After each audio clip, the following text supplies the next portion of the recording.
Hey guys, dim the lights, maybe turn on a fan for that soft background hum, or a space heater if you're feeling historically dishonest, and let's ease into tonight's journey together. When the temperature outside dropped to absolutely not, the Vikings didn't panic. They simply retreated into their longhouses, large, low, and only slightly less breathable than a modern sauna built in a cow barn. These longhouses were the Vikings' version of winter bunkers, constructed primarily from timber if you lived near trees or turf and stone if you didn't. They were built low to the ground to conserve heat and wide enough to accommodate multiple families, and in some cases a few strategically placed cows. Because nothing says comfort like sleeping next to something that chews cud and farts steam. The key to surviving the cold was collective warmth. Think of a longhouse as one big communal thermal battery, human bodies, animal bodies, and a fire pit, all operating in cozy, unventilated harmony. It was less house and more survival cuddle bunker. The hearth ran through the center of the longhouse, acting as both stove and space heater. There were no chimneys because chimneys hadn't been invented yet, or more accurately they had, but not in places where people were still using bones as doorstops. Instead, smoke rose and collected in the rafters, occasionally finding its way out through a hole in the roof or staying right where it was, turning the entire ceiling black and everyone's lungs into wool-lined ashtrays. To modern eyes, Viking homes might seem unbearably smoky, crowded, and oddly intimate, and that's because they were. But for the Vikings, it was the best option short of becoming a snow sculpture. Raised sleeping platforms lined the walls, often stuffed with straw, moss, or whatever was soft and vaguely flammable. Families, and sometimes their goats, all slept in the same space. Not because they loved each other that much, but because warmth wasn't optional and privacy wasn't invented yet. In short, Viking longhouses weren't comfortable, but they were efficient. They kept people alive during brutal winters. Even if they didn't keep them particularly fragrant or rested, Viking fashion was less about runway style and more about not freezing to death before breakfast.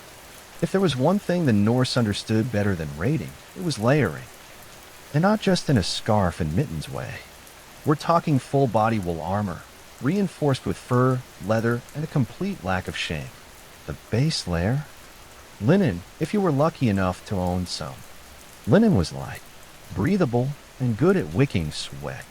Unfortunately, it also tore easily and was expensive to make, which is why most people skipped straight to wool. Lots of wool. Viking men wore tunics over trousers with leg wraps that were basically ancient thermal leggings. Women wore long woolen dresses layered with aprons and cloaks. Everyone wore belts to keep things together and pouches to carry whatever was needed. Knives, flint, or maybe a piece of emergency cheese. Cloaks were essential.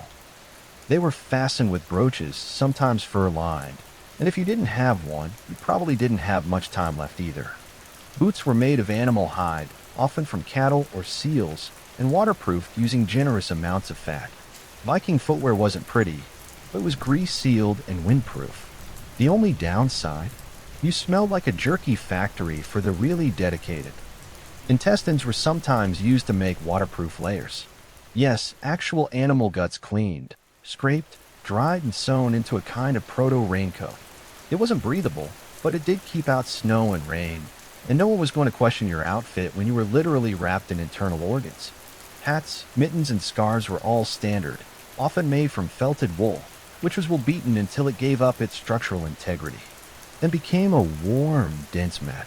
If you didn't own gloves, you stuffed your hands in your cloak and hoped no one noticed your fingers turning blue. When it came to surviving frigid Scandinavian nights, the Vikings had one culinary rule. Eat like your life depends on it, because it actually does. Calories weren't indulgence, they were insulation. Viking winter cuisine wasn't elegant, but it was dense, fatty, and almost aggressively practical. Let's start with the essentials. Meat, dairy, grain, and preserved fish. Lots and lots of preserved fish. They smoked it, salted it, dried it, fermented it, then apologized to no one. Lutefisk, for example, is whitefish soaked in lye until it's equal parts food and dare. Not delicious, but impressively immune to spoilage. For heartier meals, stews were the go-to. Vikings threw whatever they had into a pot over the hearth. Cuts of meat, root vegetables, oats, even sour milk. The longer it cooked, the better. The result wasn't glamorous, but it stuck to your ribs and possibly to the bowl. Dairy was a year-round staple, but especially critical in winter. Cheese and butter were made during the warmer months and stored for cold season rationing, and not the nice creamy brie sort. Think hard. Salty wheel-shaped pucks of milk-solid survival. Perfect for chewing, trading, or hurling at wolves. They also made skaya, which was sort of a yogurt, sort of a cheese, and definitely a Viking version of you'll eat it and you'll be grateful. High in protein and incredibly sour, it was the culinary equivalent of a slap to the face. Invigorating, but confusing. Grains were stored in bulk. Barley and rye formed the basis for flatbreads and porridge. Viking bread was dense, dark, and sometimes baked with crushed tree bark to stretch the flour further. Again, not tasty, but if your blood sugar stayed above freezing, it was doing its job. And finally, alcohol. Ale and mead weren't just for feasts. They were caloric, mildly antiseptic, and deeply comforting when your toes had gone numb. Mead especially made you forget that you lived in a smoke-filled shed with livestock and 6 relatives. And if it tasted terrible, even better. No one would steal your leftovers. When winter hit hard, and in Scandinavia it always did, Vikings turned to their most reliable source of heat, other mammals. Bringing animals indoors wasn't considered odd. It was considered efficient. Chickens, pigs, sheep, goats, and even cattle were invited inside Viking longhouses, not for companionship, but for body warmth. Think of it as medieval central heating powered by mooing. The livestock were usually housed in a section of the longhouse called the byre, essentially the garage and stable portion of the structure. A low dividing wall kept animals and humans semi-separated, and by semi-separated we mean close enough to smell, but not close enough to pet without consequences. On brutally cold nights, boundaries blurred. A family might huddle closer to the byre. Children might nap beside a sheep. If the ox was warm and willing, congratulations, that was your pillow.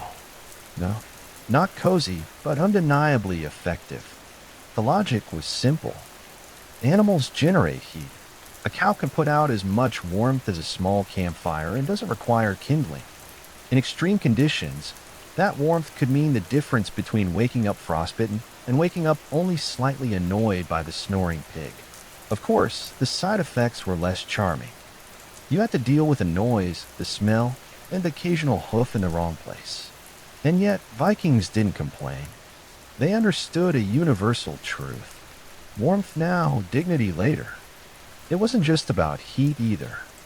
Keeping animals close protected them from theft, predators, and freezing to death outside. Livestock were a family's wealth, food supply, and heating system all in one shaggy hay-eating package. In many cases, longhouses were designed with this in mind. Builders intentionally channeled warmth from the byre toward the living quarters.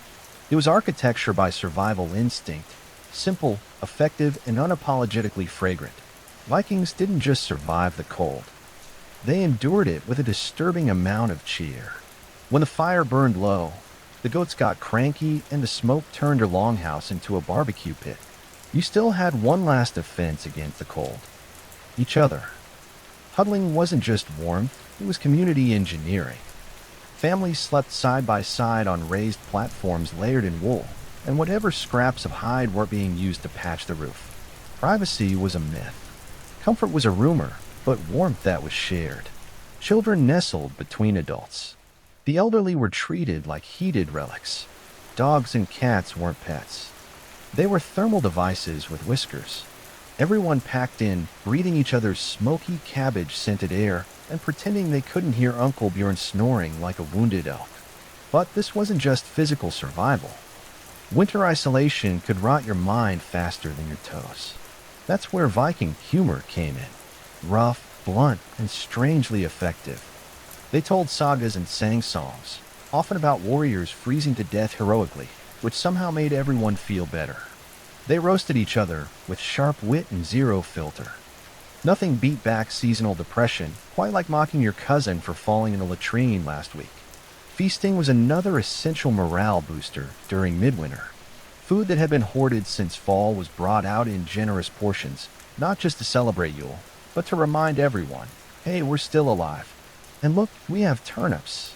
Vikings also held games and competitions inside, sometimes including riddles, board games like a kind of proto-chess with more betrayal, or wrestling matches that occasionally knocked over the livestock. The goal wasn't just entertainment, it was distraction. From the cold, the dark, and the very real possibility that spring might never come. But most of all, they survived winter because they expected it to be hard. There was no complaining, no sense of entitlement to comfort. Misery was the default setting. Anything better was a bonus. Insulation, as we know it today, involves fiberglass, foam, or other high-tech materials with catchy brand names and warning labels. The Vikings had no such luxury. Their insulation plan was simple. Shove as much nature into your walls as possible and hope it holds. A Viking longhouse wasn't a drafty shack by accident. It was by design, sort of. These homes were engineered for heat retention, using whatever materials were available. Timber if you lived near forests, turf and stone if you didn't. The walls were thick, sometimes up to a meter, and the idea was to trap heat by any means necessary. Between the logs or stones, they packed moss, straw, mud, or animal hair. Anything fibrous, dense, and vaguely warm-smelling got stuffed into the cracks. It wasn't glamorous, and you probably didn't want to lean against the walls barefoot, but it worked. Roofs were often thatched, or even better, layered with sod, aka literal grass and dirt. This wasn't some eco-hipster design trend. Turf roofs were excellent for insulation, decent at shedding water, and under the right conditions, occasionally grew weeds or mushrooms. Indoor gardening? Maybe. Accidental salad bar? Possibly. The floor was usually just packed earth, sometimes layered with straw or rushes that were swapped out periodically. And by periodically, we mean whenever the stench could no longer be rationalized as rustic. Windows were rare and small, if they existed at all. Light came from fire or strategically placed smoke holes. Why no big windows? Because glass was expensive, drafts were deadly, and Vikings didn't care much about natural light when it was pitch black outside for 3 months anyway. And yet this slapdash collection of timber, turf, and biological fluff was surprisingly effective. It turned a longhouse into a slow cooker. Of communal body heat and goat breath, perfectly capable of withstanding the Scandinavian winter. It wasn't a spa, it wasn't breathable. It probably didn't pass any modern building codes, but kept Viking families alive, warmish, and just smoky enough to preserve their food and confuse insects when the fire burned low and the wind howled outside like an angry frost demon. Vikings relied on a time-tested method to survive the night. Sleep like your life depends on it, because it does. Viking sleeping arrangements were less private bedroom and more thermal mass strategy. Whole families, sometimes including distant relatives and whichever livestock weren't feeling well, slept on raised wooden platforms lining the longhouse walls. These beds were topped with straw, moss or hay, and layered in fur, wool, and resignation. There were no sheets, no duvets, no embroidered pillowcases. If it was soft and didn't bite, it went on the bed. Everyone slept in their clothes. Changing into pajamas in sub-zero temperatures was a good way to become a Viking popsicle, so layers stayed on. Boots were sometimes even worn to bed. If that sounds ridiculous, remember, frostbite doesn't care about your dignity. Infants were bundled up and held close. Children were often placed between parents or older siblings, not for emotional bonding, but for pure logistical insulation. It was essentially a family-sized meatloaf of humans and wool. Couples slept together, obviously, but so did anyone who could squeeze in. Modesty was not a priority. Warmth was. If someone's feet wandered a bit, that was called survival, not scandal. Wool cloaks were draped over bodies like medieval thermal blankets. Animal hides, especially from reindeer or bears, added another layer of warmth.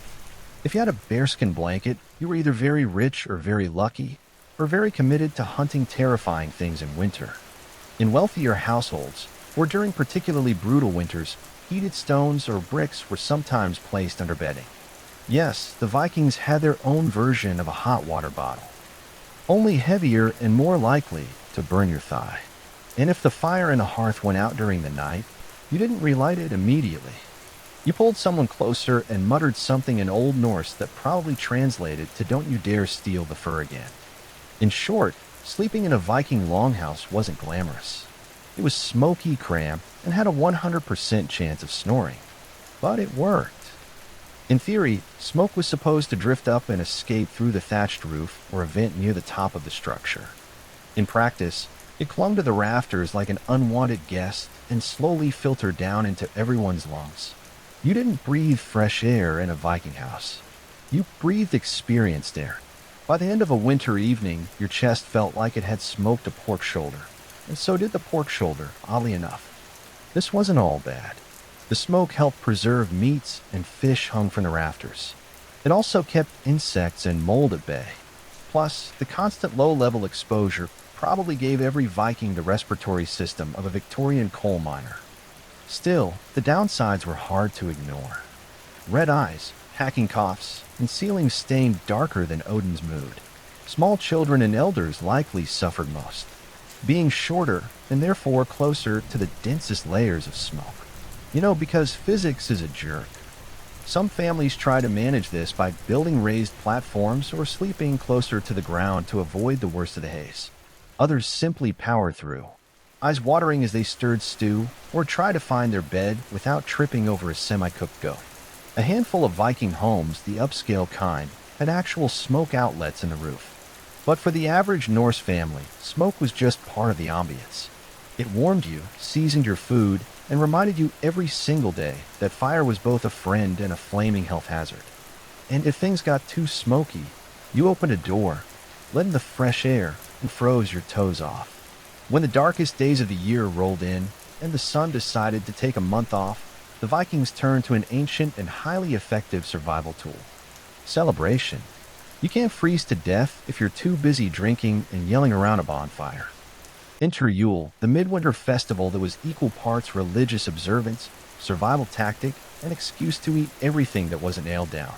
It usually began around the winter solstice and stretched for days, sometimes even weeks, depending on how generous the mead supply was. This wasn't just a party, it was a psychological life raft. Yule lifted spirits when morale was scraping the frost-covered floor. It gave people something to look forward to besides not dying. Families gathered, animals were sacrificed, for blessings and for dinner, and great fires were lit to symbolize the return of the sun. These weren't romantic little flames. These were roaring infernos that practically dared the night to come closer. They feasted on preserved meat, drank ale and mead, told sagas, played games, and sometimes, just sometimes, they sang. And not politely either. Vikings singing probably sounded like someone trying to charm a thunderstorm with a battle cry. The Yule log, now a quaint dessert or decorative centerpiece, was originally a literal log that burned for days. It was supposed to represent warmth, continuity, and not freezing your family. Practical and symbolic. Very Viking. There were also supernatural concerns. Winter was considered a time when spirits, trolls, and restless ancestors wandered freely. So rituals, charms, and offerings were made to keep the peace and possibly to convince those spirits not to steal your goat. And yes, a lot of modern Christmas traditions got borrowed from Yule. Evergreens, feasting, gift-giving, dragging dead trees indoors, all Norse approved. But above all, Yule was about enduring together. In a world with no light switches, no vitamin D supplements, and no concept of seasonal depression, the Vikings created joy from scratch with fire, food, and an unwavering belief that the cold would pass. Because it always did. And when it didn't, well, at least you went out with a full belly and a story worth retelling. In Viking Age Scandinavia, gold was nice. Silver was better. But wool? Wool was life. Wool wasn't just a material. It was a Viking's primary weapon against the cold, second only to fire and the occasional cuddle with a sheep. It was spun, woven, stitched, and layered into everything. Cloaks, tunics, socks, mittens, underclothes, and blankets. If it could be made from wool, it was. The reason was simple. Wool works. Unlike cotton, which clings to you like a cold, wet betrayal, wool retains heat even when damp, which is handy when your local weather forecast is freezing fog with a side of regret. Every household, especially in rural farms, raised sheep not for cuteness or cheese, but for the glorious, itchy miracle growing on their backs. Spinning wool was a year-round job, usually done by women and children. In winter, it became the closest thing to heating the future. The Vikings didn't do fashion for fashion's sake, but their woolen garments were surprisingly tailored. Tunics were fitted, cloaks were cut to allow mobility. Leg wraps were expertly bound to avoid tripping over yourself mid-blizzard. Form followed function and warmth followed form. In fact, the quality of your wool said a lot about you. Horse wool meant you were poor or practical. Soft, tightly woven wool. That was luxury, the Viking equivalent of a cashmere hoodie. Wealthy Vikings could afford dyed wool, sometimes even imported colors like blue or red. Everyone else wore 37 shades of sheep. And don't forget felt wool that had been soaked, stomped, and abused until it fused into a windproof mat. Vikings used felt for hats, boots, mittens, and occasionally to insulate walls. It was like making fabric from rage and foot sweat. But it worked. Wool garments were patched, repaired, and passed down. Nothing was wasted. Even wool scraps were rewoven into socks or stuffing. A good cloak could last generations, assuming it didn't catch fire, blow away, or get buried with you as part of your going-away outfit. It may sound like a contradiction, but some of the coldest weather people in history were also huge fans of getting even colder. On purpose. Yes, the Vikings had a thing for saunas and ice baths, because why merely survive the cold when you can challenge it to a duel? Viking sweat lodges, called badstoffer, were small huts or pits built with stone and turf, where hot stones were doused with water to produce steam. You'd sit inside, half naked and sweating like a berserker at a summer feast while the outside world froze solid. It was a hot, humid, smoky break from the ice-crusted reality beyond the door. Then, and here's the real fun, some Vikings would run straight outside and plunge into ice water or roll in snow voluntarily for health reasons. Or more realistically, because they were trying to prove to themselves, the gods, and anyone watching that they feared absolutely nothing, not even hypothermia. These hot, cold rituals weren't just about showing off. They were practical. Sweating helped cleanse the body, or at least made you feel like you were doing something about the fact you hadn't bathed properly in weeks. The extreme temperature shifts also boosted circulation, cleared sinuses, and made you temporarily forget you lived in a world without insulation or painkillers. They also had a social function. Saunas were communal, meaning families or groups sweated and froze together, sometimes as part of rituals, sometimes just to bond while slowly steaming their regrets.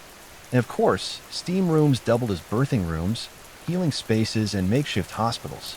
If something needed fixing, heating, or flushing out, the Viking answer was almost always let's cook it first, then freeze it for good measure. These traditions were so effective they stuck around, in fact. Modern Nordic countries still embrace sauna culture, though these days they tend to leave the goats out of it. Surviving the cold was one thing. Surviving the boredom, that was its own kind of warfare. With long, dark nights, frozen ground, and months of not being able to raid, sail, or plant anything, Vikings had to get creative about passing the time indoors without losing their minds or murdering their relatives. First up, repairs and prep work.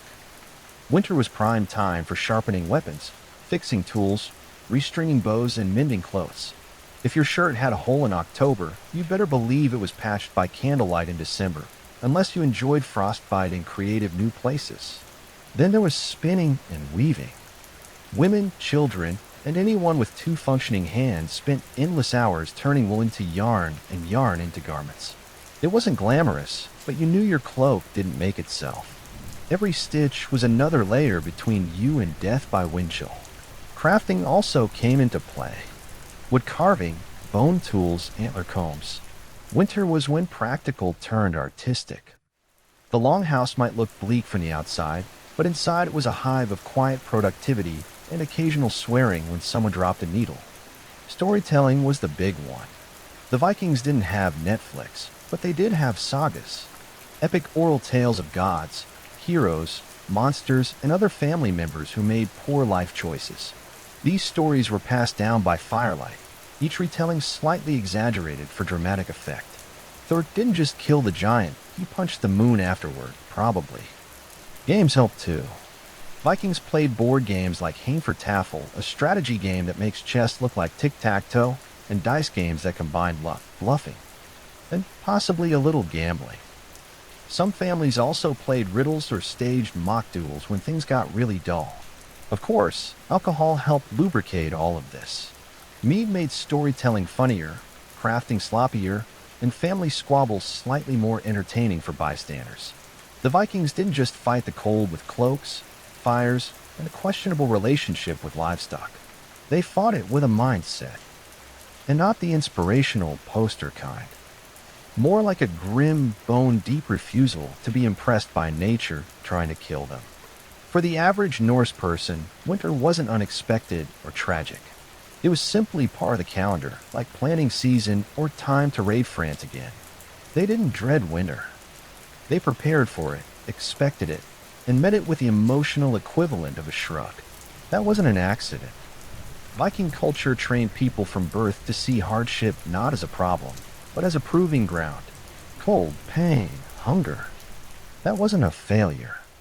That was character development. You didn't complain, you endured.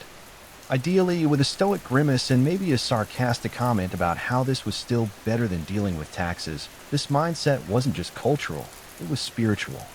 Norse mythology is filled with frost giants, endless winters, and gods who power through suffering like it's a casual Tuesday. When your belief system includes a literal apocalypse called Fimbulwinter, an endless, all-consuming freeze before the world ends, you stop flinching at a little snow.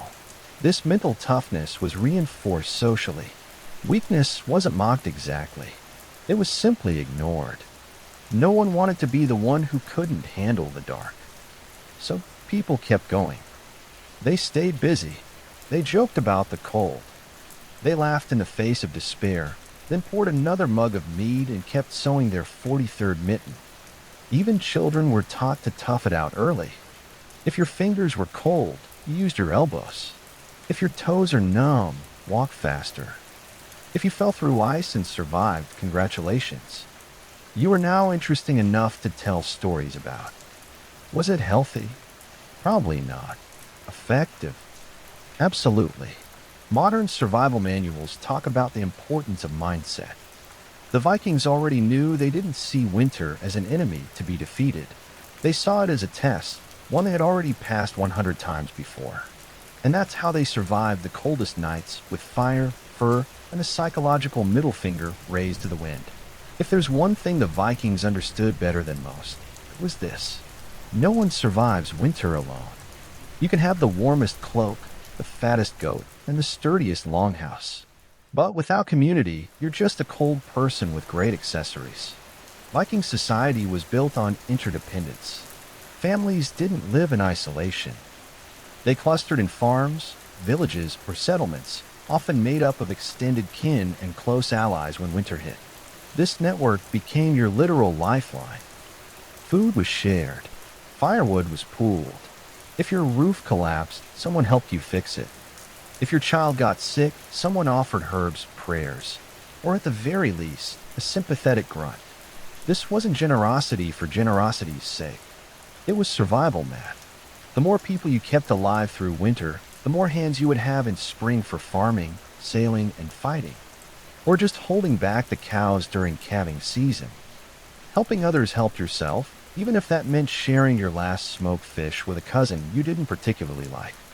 During midwinter feasts like Yule, this bond was reinforced with food, storytelling, and low-grade drunken philosophy. These weren't just parties, they were social glue, keeping morale intact and reminding everyone they weren't facing the darkness alone. Even resource storage reflected this mindset. Communal granaries, meat cellars, and smokehouses weren't uncommon. If one family's supplies ran out, others pitched in. Not because it was polite, but because winter was long and one weak link in the chain could drag down the entire group. Justice and leadership played a role too. Local chieftains, Barghoti priests, and legal leaders were responsible for maintaining order, but also making sure no one froze in a ditch. Their reputation depended on their ability to manage both law and logistics. A respected leader was one who could settle a dispute and organize firewood collection. There was also, of course, peer pressure. If you tried to hoard food or skip your chores, your neighbors would notice. And in Viking society, getting judged by the entire village was just slightly worse than death at the end of it all. The snow, the darkness, the livestock snoring in your bed. One truth remained. The Vikings didn't just survive winter. They turned it into a proving ground. Every layer of wool, every puff of smoke, every grim joke around hearth was part of a cultural blueprint designed for one purpose: endurance. Winter wasn't an obstacle. It was an opponent. And the Vikings, they trained year-round for the match. They adapted constantly. If the longhouse was too drafty, they patched it with moss. If the stew was thin, they made it thicker with turnip. If the nights dragged on for weeks, they filled them with stories, games, rituals, and the occasional impromptu wrestling match between cousins. No central heating. Fine. They built fire pits. No waterproof gear. They invented it out of sheep and stubbornness. No antidepressants. They had sagas, mead, and the kind of dark humor that makes seasonal depression afraid to show up. And while other civilizations slowed down in winter, the Vikings used it to get stronger. Weapons were repaired, children were trained, new ideas were shaped around a fire. When the ice thawed, these people didn't stumble, blinking into the sun. They came out ready to plant crops, build ships, make alliances, or sail across oceans to places warmer, richer, or simply worth looting. Winter didn't weaken them. It hardened them, made them leaner, meaner, and more inventive. Their success didn't come from magic or divine insulation. It came from a relentless, often smoky commitment to survival by any means necessary, whether that meant sleeping under a goat, steaming in a hut, or eating yogurt that doubled as industrial sealant. They did it, and they did it together. Abraham Lincoln was born on February 12, 1809, in a one-room log cabin on the edge of the Kentucky wilderness, a place where survival was never guaranteed and education was an afterthought. His father, Thomas Lincoln, was a hard-working but uneducated farmer and carpenter. His mother, Nancy Hanks Lincoln, was quiet, gentle, and literate, a rarity on the frontier. Together they lived in near poverty, scratching out a life from thin soil and thick woods. The cabin itself had no windows, no floor, and certainly no bookshelves. Abraham's world, for much of his early life, was one of candlelight, silence, and endless labor. He would grow up chopping wood, carrying water, and wearing clothes that were more patch than fabric. There was no formal schooling in those early years. In fact, Lincoln would later estimate he had less than a single year of proper education in his entire life. But he had something more powerful: a restless mind and an aching hunger to learn. When Nancy Hanks died in 1818, possibly from milk sickness, Abraham was only 9 years old. Her death left a void in the boy's life that would never truly close. She had been his emotional anchor, the one who saw something different in him. After her burial, which was done by hand in the forest behind their farm, young Abe whittled a wooden marker himself. It was rough, crude, and soaked with tears, but it said everything. He remembered her. A few months later, Thomas remarried a widow named Sarah Bush Johnston. Unlike the stereotypical wicked stepmother, Sarah brought warmth, books, and structure. She recognized Lincoln's intelligence and encouraged his curiosity. Between chores, he devoured everything he could get his hands on: Aesop's fables, Robinson Crusoe, the Bible. If he couldn't get a book, he'd write his own thoughts with charcoal on wooden shingles. This boy, barefoot and bone-thin, with a face too serious for his age, was already forging something within himself. The world hadn't given him much. No money, no connections, no ease. But he had a fire inside that couldn't be smothered. And in that tiny cabin in the Kentucky woods, Abraham Lincoln began the long, improbable climb toward greatness. As Lincoln grew into his teenage years, life on the frontier didn't soften. If anything, it hardened. His family moved again, this time to the dense, swampy forests of Indiana. Every day was a battle against the elements, clearing trees, plowing thick clay soil, and surviving brutal winters with little more than a hearth fire and hope. But while his body was molded by the axe and the land, his mind remained somewhere else entirely. He became known among neighbors not for his strength, though he was impressively strong, but for his towering height and peculiar habit of reading during every spare moment. He'd carry books while walking, recite Shakespeare by memory while tending fences, and sit under trees, scribbling thoughts into the margins of whatever scrap paper he could find. His humor began to develop too. Dry, observational, often self-deprecating. He was the odd one, the gangly teen who quoted Jefferson while others traded hunting stories. Lincoln had an awkward social presence. He was shy but talkative, strange yet magnetic. When he did speak, people listened. They couldn't help it. His words were clear, powerful, sometimes funny, but always aimed straight at something true. His moral compass, even then, pointed due north. He hated cruelty, he hated slavery, and he hated the way ignorance was used to justify both. Despite his lack of formal education, Lincoln began to develop a passion for law. The idea that words, not fists, could win battles intrigued him. He taught himself how to write clearly and argue logically. He read every book of law he could find. At night, others might be drinking or gambling. Lincoln would be in a dim room, reading Blackstone's commentaries by candlelight. By his early 20s, he left home for good. He worked as a flatboatman on the Mississippi River, witnessing firsthand the horrors of the slave trade in New Orleans. Those images would stay with him, seared into his conscience when he returned. He moved to New Salem, Illinois, and began to reinvent himself. He taught himself grammar, joined the local debating society, and through sheer force of will, began the long march toward becoming a lawyer. He had no diploma, no degree, no pedigree, just a belief that knowledge was power and that it could be carved like everything else in his life, with effort, vision, and a little bit of pain by the time Abraham Lincoln became a lawyer. He was already a legend in central Illinois, not because of prestige, but because of presence. He wasn't the kind of man who walked into a room and demanded attention with expensive clothes or polished charm. He was often rumpled, his trousers too short, his coat ill-fitted. But when he stood to speak, people leaned in. He had something more valuable than fashion: clarity, honesty, and relatability. Lincoln's legal career was unconventional. He didn't attend law school. He read law books borrowed from generous attorneys and passed the bar exam through self-study. Once admitted, he took to the 8th Judicial Circuit, a vast network of rural courts that he traveled by horseback, sometimes for weeks at a time. The roads were mud in the spring, dust in the summer, and ice in the winter. He slept in taverns, log cabins, and under the stars. But he loved it. What set Lincoln apart in court wasn't just his logic, it was his empathy. He could connect with jurors in a way polished lawyers never could. He'd speak plainly, paint vivid stories, and treat even the smallest farmer or poorest widow with respect, one farmer said. He makes you feel like he's one of us, not above us. And that was the truth. Lincoln never forgot where he came from, and he never pretended to be anything he wasn't. But he wasn't soft. In court, when a case mattered, when he believed in it, he was relentless.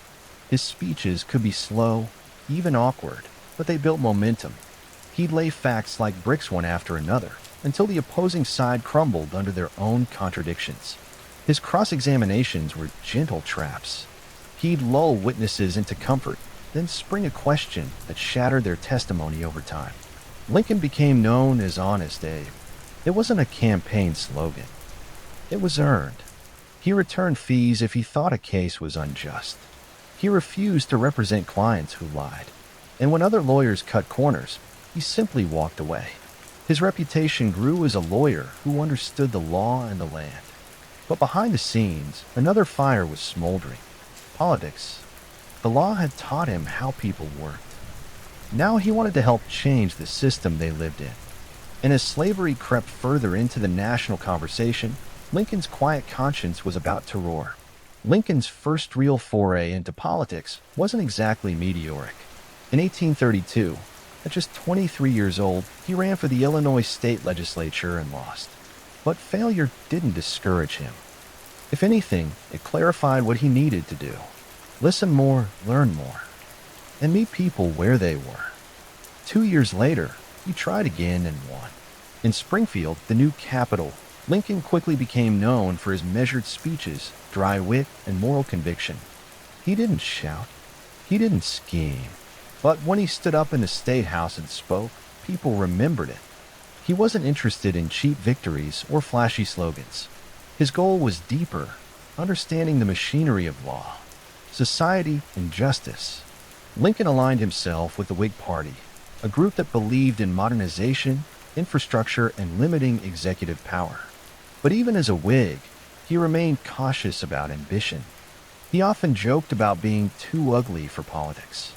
He read voraciously, debated energetically, but never seemed to lust for power the way other men did.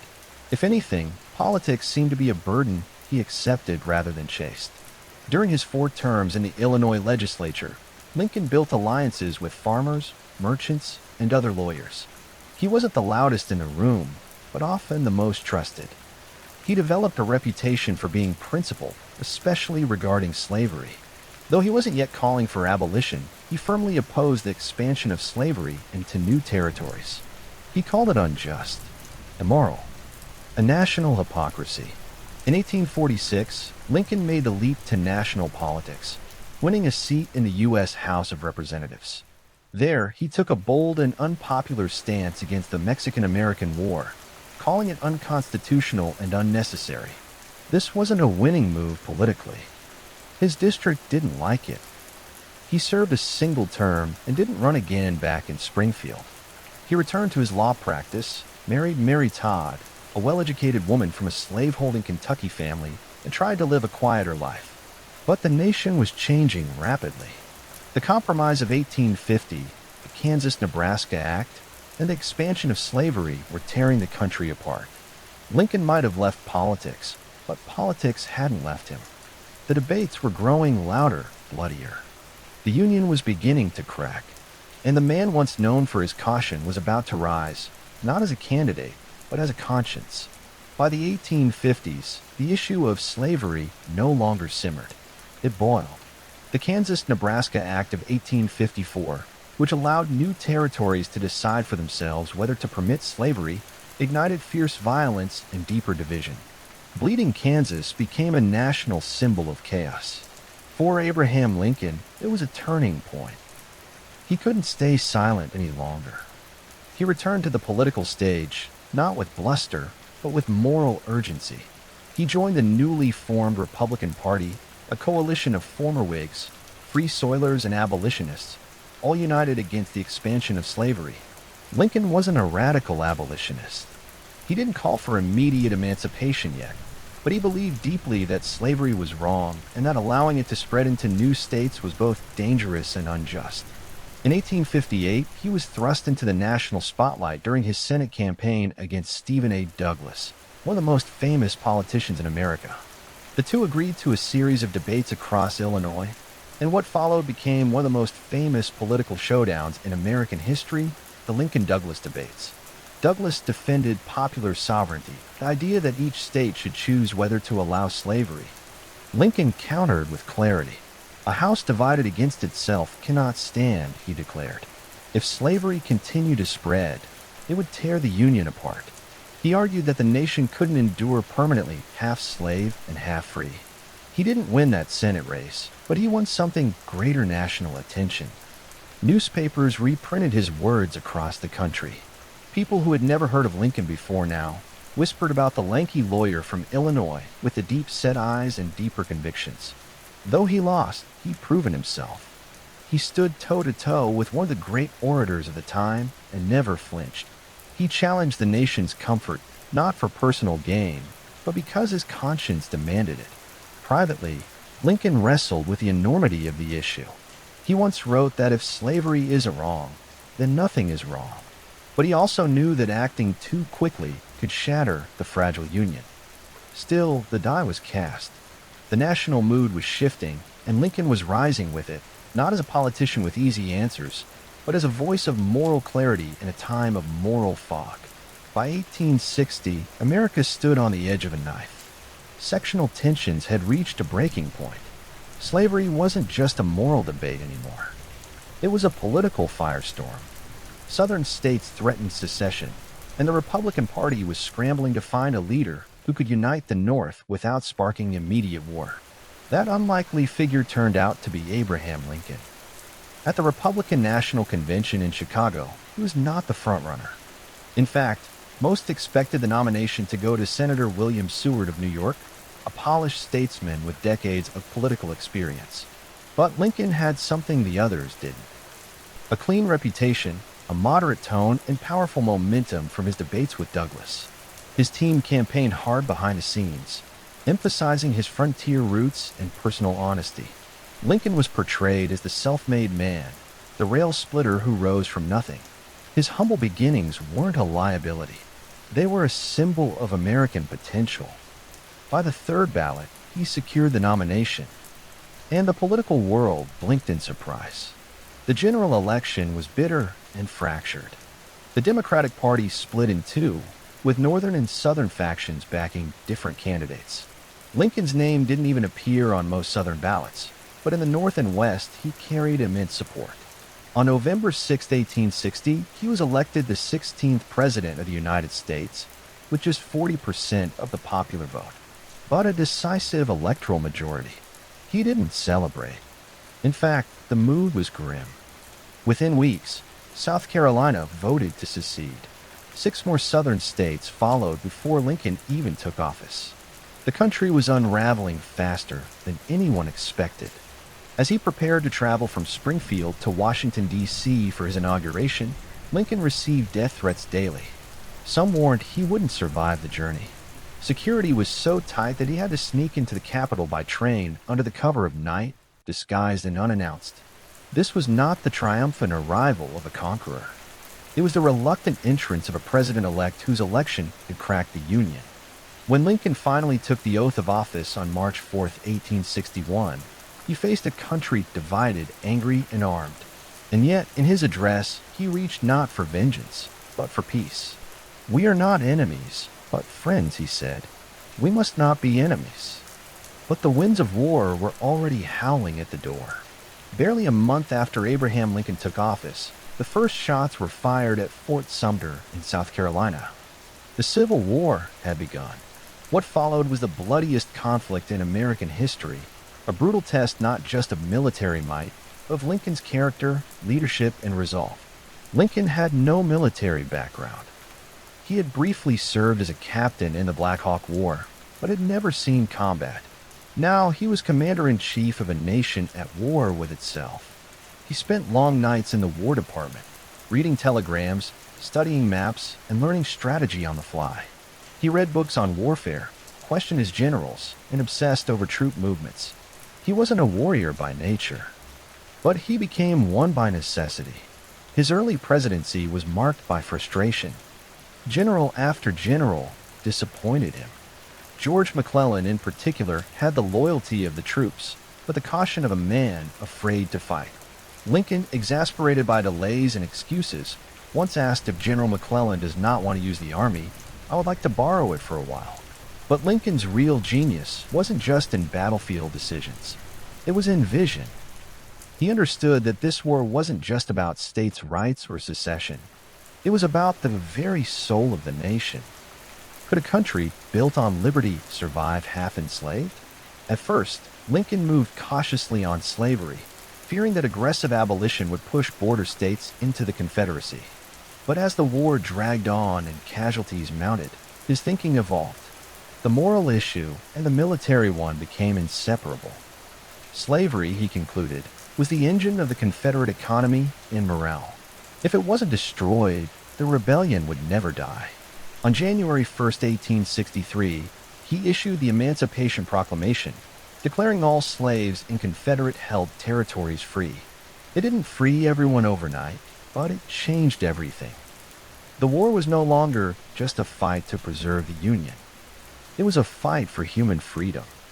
Internationally, it closed the door on British or French support for the Confederacy.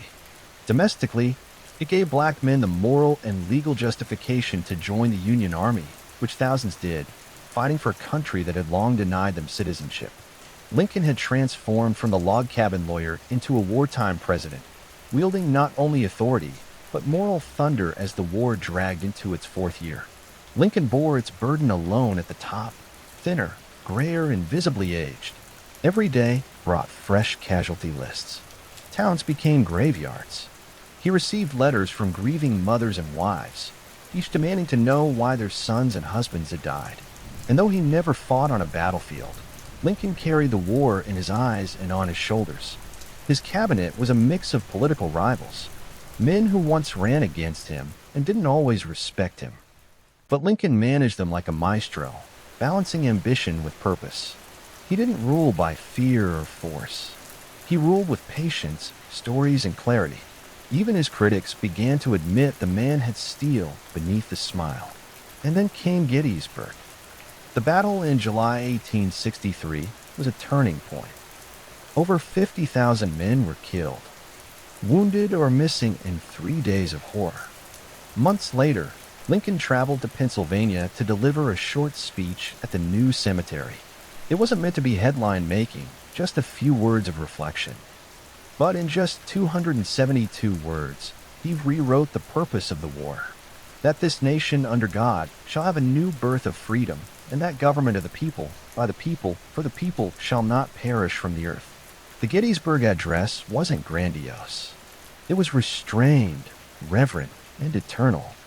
And it made clear that this war wasn't just about unity. It was about redemption, remaking the nation into what it had always claimed to be. As the 1864 presidential election loomed, Lincoln faced deep opposition. The war was still raging, and his support was crumbling, even within his own party. There were calls to replace him on the ticket. Many believed he'd lose to Democrat George McClellan, the very general he had fired. But as Union victories mounted late that year, especially General Sherman's capture of Atlanta, momentum swung back in Lincoln's favor.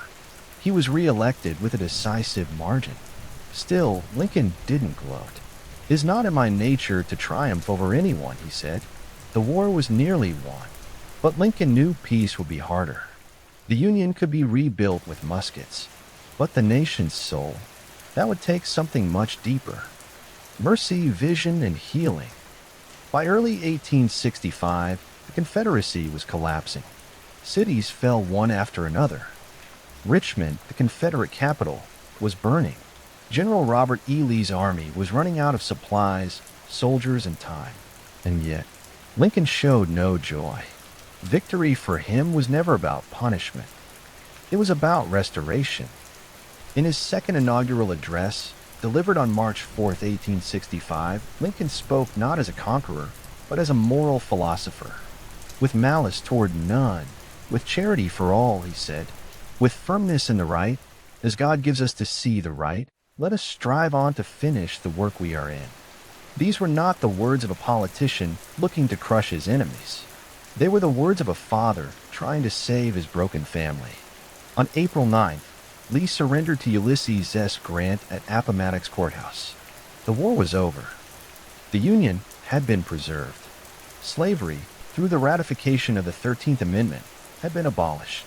For the first time in centuries, the nation took a trembling step toward the ideals it had professed in 1776. But just as the country exhaled, tragedy struck. Only 5 days after the surrender, Abraham Lincoln attended a play at Ford's Theater in Washington. In the middle of the performance, actor and Confederate sympathizer John Wilkes Booth crept into the presidential box and shot Lincoln in the back of the head. He died the next morning, April 15, 1865. The nation mourned like never before. Black Americans, many newly freed, wept in the streets.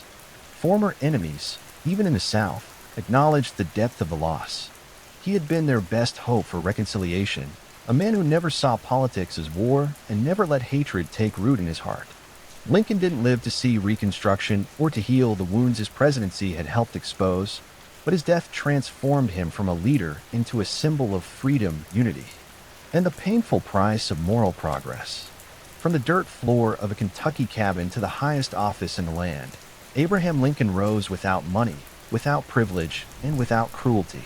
He led a nation through its darkest hour, not with blinding brilliance, but with steady, stubborn light. And that light, dimmed by an assassin's bullet, still burns in the story of America. When we imagine the ancient world, we usually think of mighty empires, glittering temples, and epic battles. What we rarely consider is how these people pooped. Yet sanitation, or the lack of it, shaped daily life as much as any king or war. Behind every marble palace or clay brick home, someone had to deal with a mess, and in a time without flush buttons or scented sprays, that was a far more public and pungent affair than we like to admit. Toilets in the ancient world weren't just about comfort, they were about survival. Human waste carries disease, and when it's poorly managed, as it often was, entire communities suffer. Dysentery, cholera, and parasitic infections were frequent, invisible killers. In cities without sanitation, waste flowed through the streets, soaked into wells, and clung to sandals. But in places that took sanitation seriously, something remarkable happened. Life expectancy rose, plagues lessened, and urban centers flourished. Surprisingly, some of the world's oldest civilizations developed systems that wouldn't look entirely out of place today. The Indus Valley cities had wide drainage and brick toilets. The Minoans built ceramic pipes and flushing mechanisms. The Romans, they practically turned waste management into an art form. And while other societies like the Vikings or early Chinese dynasties handled things a bit more rustically, even they had methods that reflected cultural ideas about health, modesty, and the natural world. But let's be clear, ancient toilets were not always private, not always clean, and certainly not dignified. Communal latrines were often the norm, especially in military camps or urban centers. Picture 20 stone holes in a row, no dividers, everyone seated elbow to elbow, gossiping or arguing while doing their business. Sponges on sticks were passed around. Water was used to rinse, not always to flush. And beneath it all, quite literally, were the earliest forms of sewers, cesspits, and sometimes just plain open ditches sanitation. Was a mirror of a society's values. Where it was neglected, chaos followed. Where it was engineered, civilization bloomed. And if you're brave enough to look past the filth, you'll discover a hidden history, one where pipes, pits, and poop tell us more about ancient life than monuments ever could. Long before the Romans laid down aqueducts, or the Greeks dreamed of public baths, the people of the Indus Valley were already solving one of civilization's dirtiest problems. Sanitation dating back to around 2600 BCE, the cities of Harappa and Mohenjo-daro, located in what is now modern-day Pakistan, were surprisingly advanced in their urban planning, particularly when it came to managing human waste.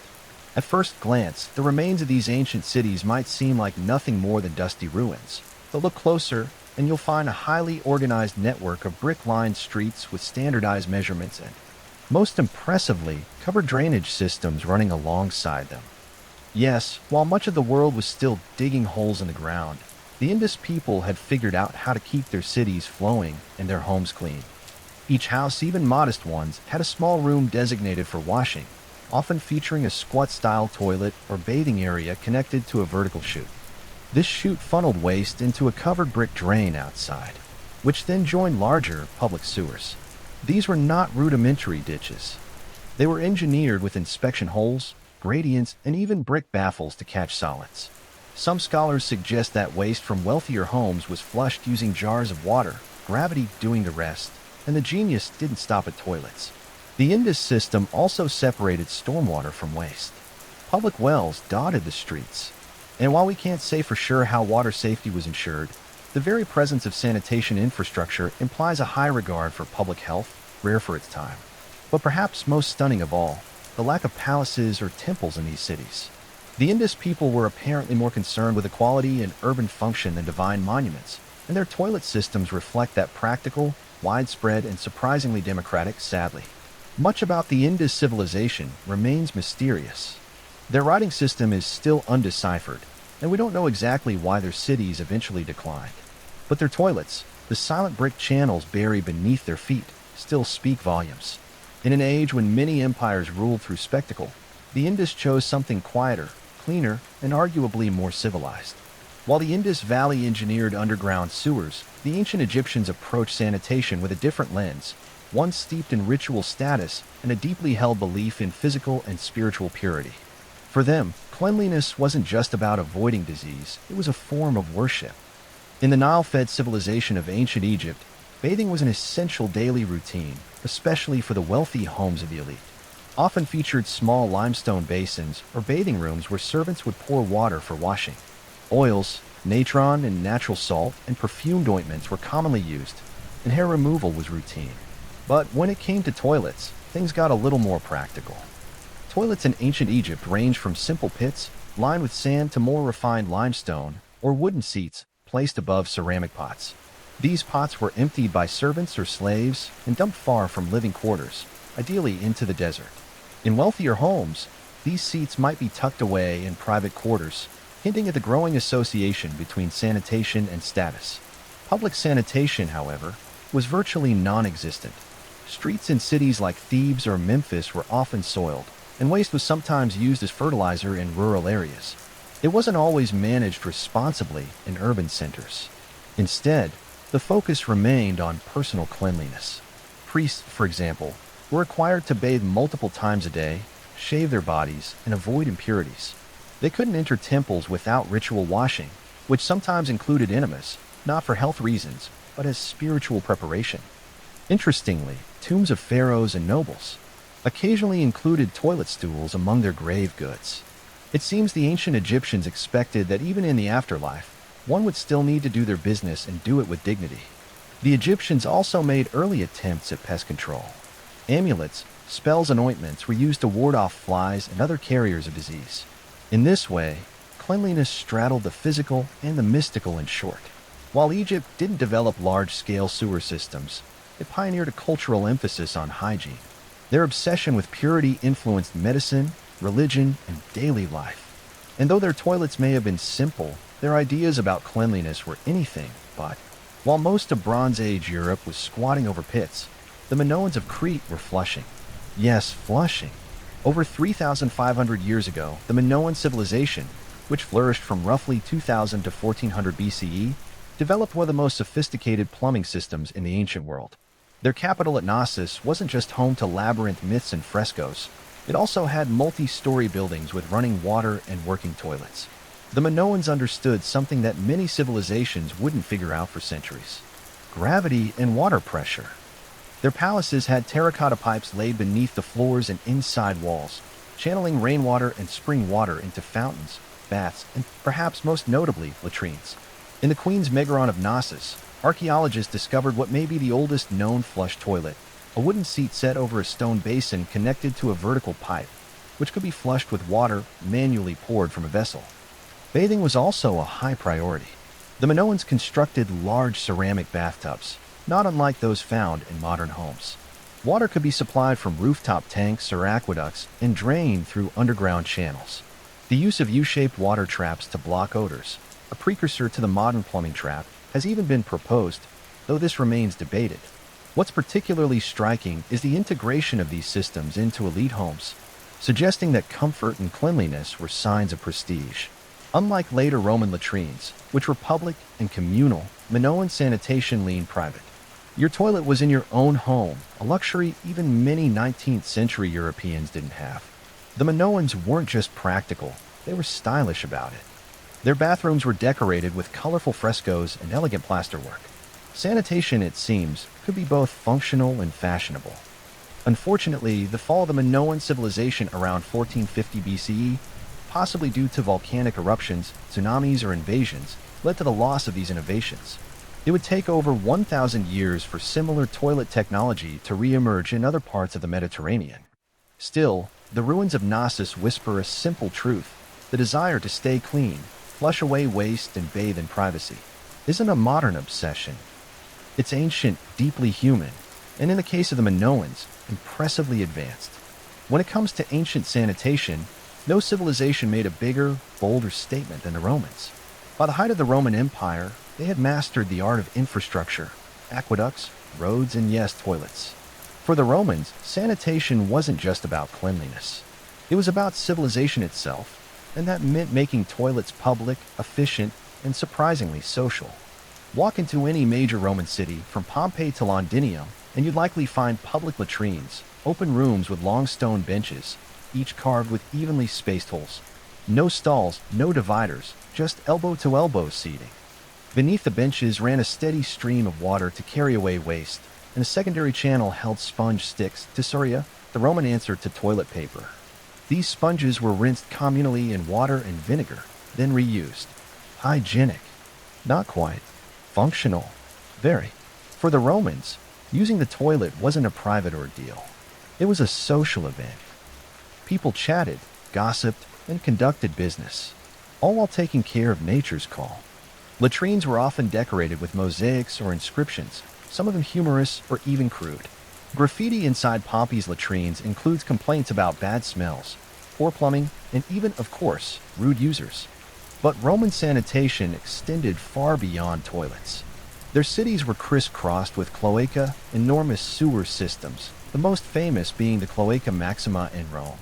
Built initially to drain marshes, it became the backbone of Rome's waste management system.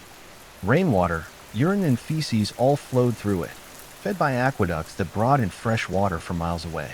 In private homes, wealthier Romans had indoor latrines that emptied into cesspits or directly into the sewers. The poor relied on chamber pots, which were sometimes dumped from windows into the street, despite laws forbidding apartment dwellers. Especially in insulae, multi-story tenements suffered the worst. Many buildings lacked plumbing entirely, and the lower floors often flooded with sewage. Interestingly, Romans taxed urine.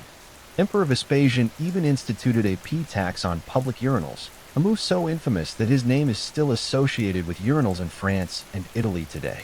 In short, Roman toilets weren't just advanced. They were loud, crowded, political, and strangely progressive, offering perhaps the first large-scale attempt at truly communal sanitation. While the Romans embraced public defecation like a community picnic, the ancient Greeks took a more modest approach. To them, bodily functions were personal, something to be handled quietly, discreetly, and preferably alone. That said, they still made significant contributions to sanitation and cleanliness, just in a very different tone. In most Greek homes, the toilet was simple, a clay pot or stone seat over a cesspit. There were no flushing systems, no sewer connections in ordinary residences. The waste was usually collected and manually emptied, often by slaves, into pits or dumped in remote areas. Urban streets sometimes included open drains, but as cities grew, so did the smell. Sanitation was a problem, but not always a priority. Yet the Greeks were obsessed with bathing. Gymnasia, where men exercised naked, were almost always connected to large public bathhouses. These weren't just for scrubbing off sweat. They were central social institutions, places to network, debate philosophy, and prepare for civic life. Unlike Roman baths, which were extravagant and filled with marble, Greek baths were simpler, often circular tubs, cold water basins, or shallow pools. Water management was crucial to this culture of bathing. The Greeks built aqueducts, cisterns, and terracotta pipe systems to supply fresh water to cities like Athens. In fact, the Athenian Agora had one of the earliest known examples of a public latrine, complete with stone seats and a drainage system. But these remained rare. The public toilet was never truly normalized in Greek society as it was in Rome. What the Greeks lacked in plumbing, they made up for in theory. Hippocrates, the so-called father of medicine, was among the first to link sanitation to health. He suggested that dirty water and filth could spread disease, a radical idea at the time. His recommendations for clean air, fresh water, and dry housing would later influence Roman city planning. The irony is stark. The civilization that gave us democracy and drama still preferred to handle its dirtiest business in private. Sanitation for the Greeks was not about infrastructure. It was about individual discipline and philosophical hygiene. Clean body, clean mind. And while their latrines may have been crude, their obsession with purity, physical, and moral, helped lay the foundation for modern public health thinking in ancient China. Cleanliness was both a personal duty and a reflection of cosmic balance. Sanitation, while not as infrastructure-heavy as in Rome or the Indus Valley, was still deeply woven into daily life through customs, philosophies, and a surprisingly wide range of toilet tools. Most ancient Chinese homes did not have toilets in the modern sense. Instead, chamber pots were the norm. These portable ceramic or bronze containers came in all shapes and sizes, from utilitarian to ornate, depending on one's status. After use, servants or family members would empty the pots into larger household cesspits or take them outside the city walls. Some rural families used human waste, known as night soil, as fertilizer, a practice that continued for centuries. Public toilets did exist, especially in larger cities like Chang'an or Luoyang. These communal facilities were often basic pits or troughs with wooden platforms to sit or squat on. Interestingly, some of these toilets had privacy screens, a courtesy not often found in ancient Rome. Waste from these locations was usually collected and reused in agriculture, which, while efficient, also carried risks of contamination and disease. Toilet paper, or something very close to it, may have originated in China. As early as the 2nd century BCE, people were using soft papers, often discarded writings for hygiene. By the 6th century CE, scholars recorded the use of paper specifically for cleaning after defecation. The elite preferred silk scraps or bamboo spatulas washed between uses. Yes, you read that correctly. Polished bamboo sticks were among the earliest reusable wiping tools. Sanitation wasn't just physical. It was spiritual. Influenced by Confucian ideals of order and respect and Taoist beliefs in harmony and purity, hygiene was linked to self-discipline and balance. Excrement, though natural, was seen as a pollutant, something to be swiftly removed and never discussed in polite company. Imperial households took this to the extreme, with specially appointed eunuchs managing waste disposal in complete secrecy, despite the lack of underground sewers. Ancient China maintained fairly clean urban centers thanks to meticulous human labor, cultural taboos, and a well-organized system of waste collection. It wasn't glamorous, but it worked. Through chamber pots, composting, and paper wipes, the Chinese found their own path to sanitation, one that was humble, efficient, and deeply rooted in tradition when it comes to ancient sanitation. The Vikings might not be the first group that comes to mind. Known more for their raids than their routines, Norse hygiene was actually more sophisticated and surprisingly disciplined than stereotypes suggest.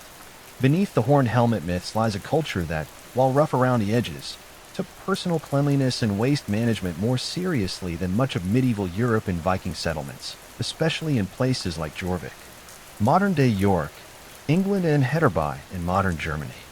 Archaeologists have uncovered latrine pits lined with timber or stone, basic, functional toilets used by both individuals and households. These pits were often dug a short distance from homes and were sometimes covered by wooden structures to provide privacy and shelter from the harsh northern climate. The waste from these latrines, a combination of human excrement, food scraps, and animal remains, tells us more than just what Vikings ate. It shows that they had a method of centralized waste disposal. In some cases, these pits were periodically cleaned out and reused. In others, new pits were simply dug when the old ones filled.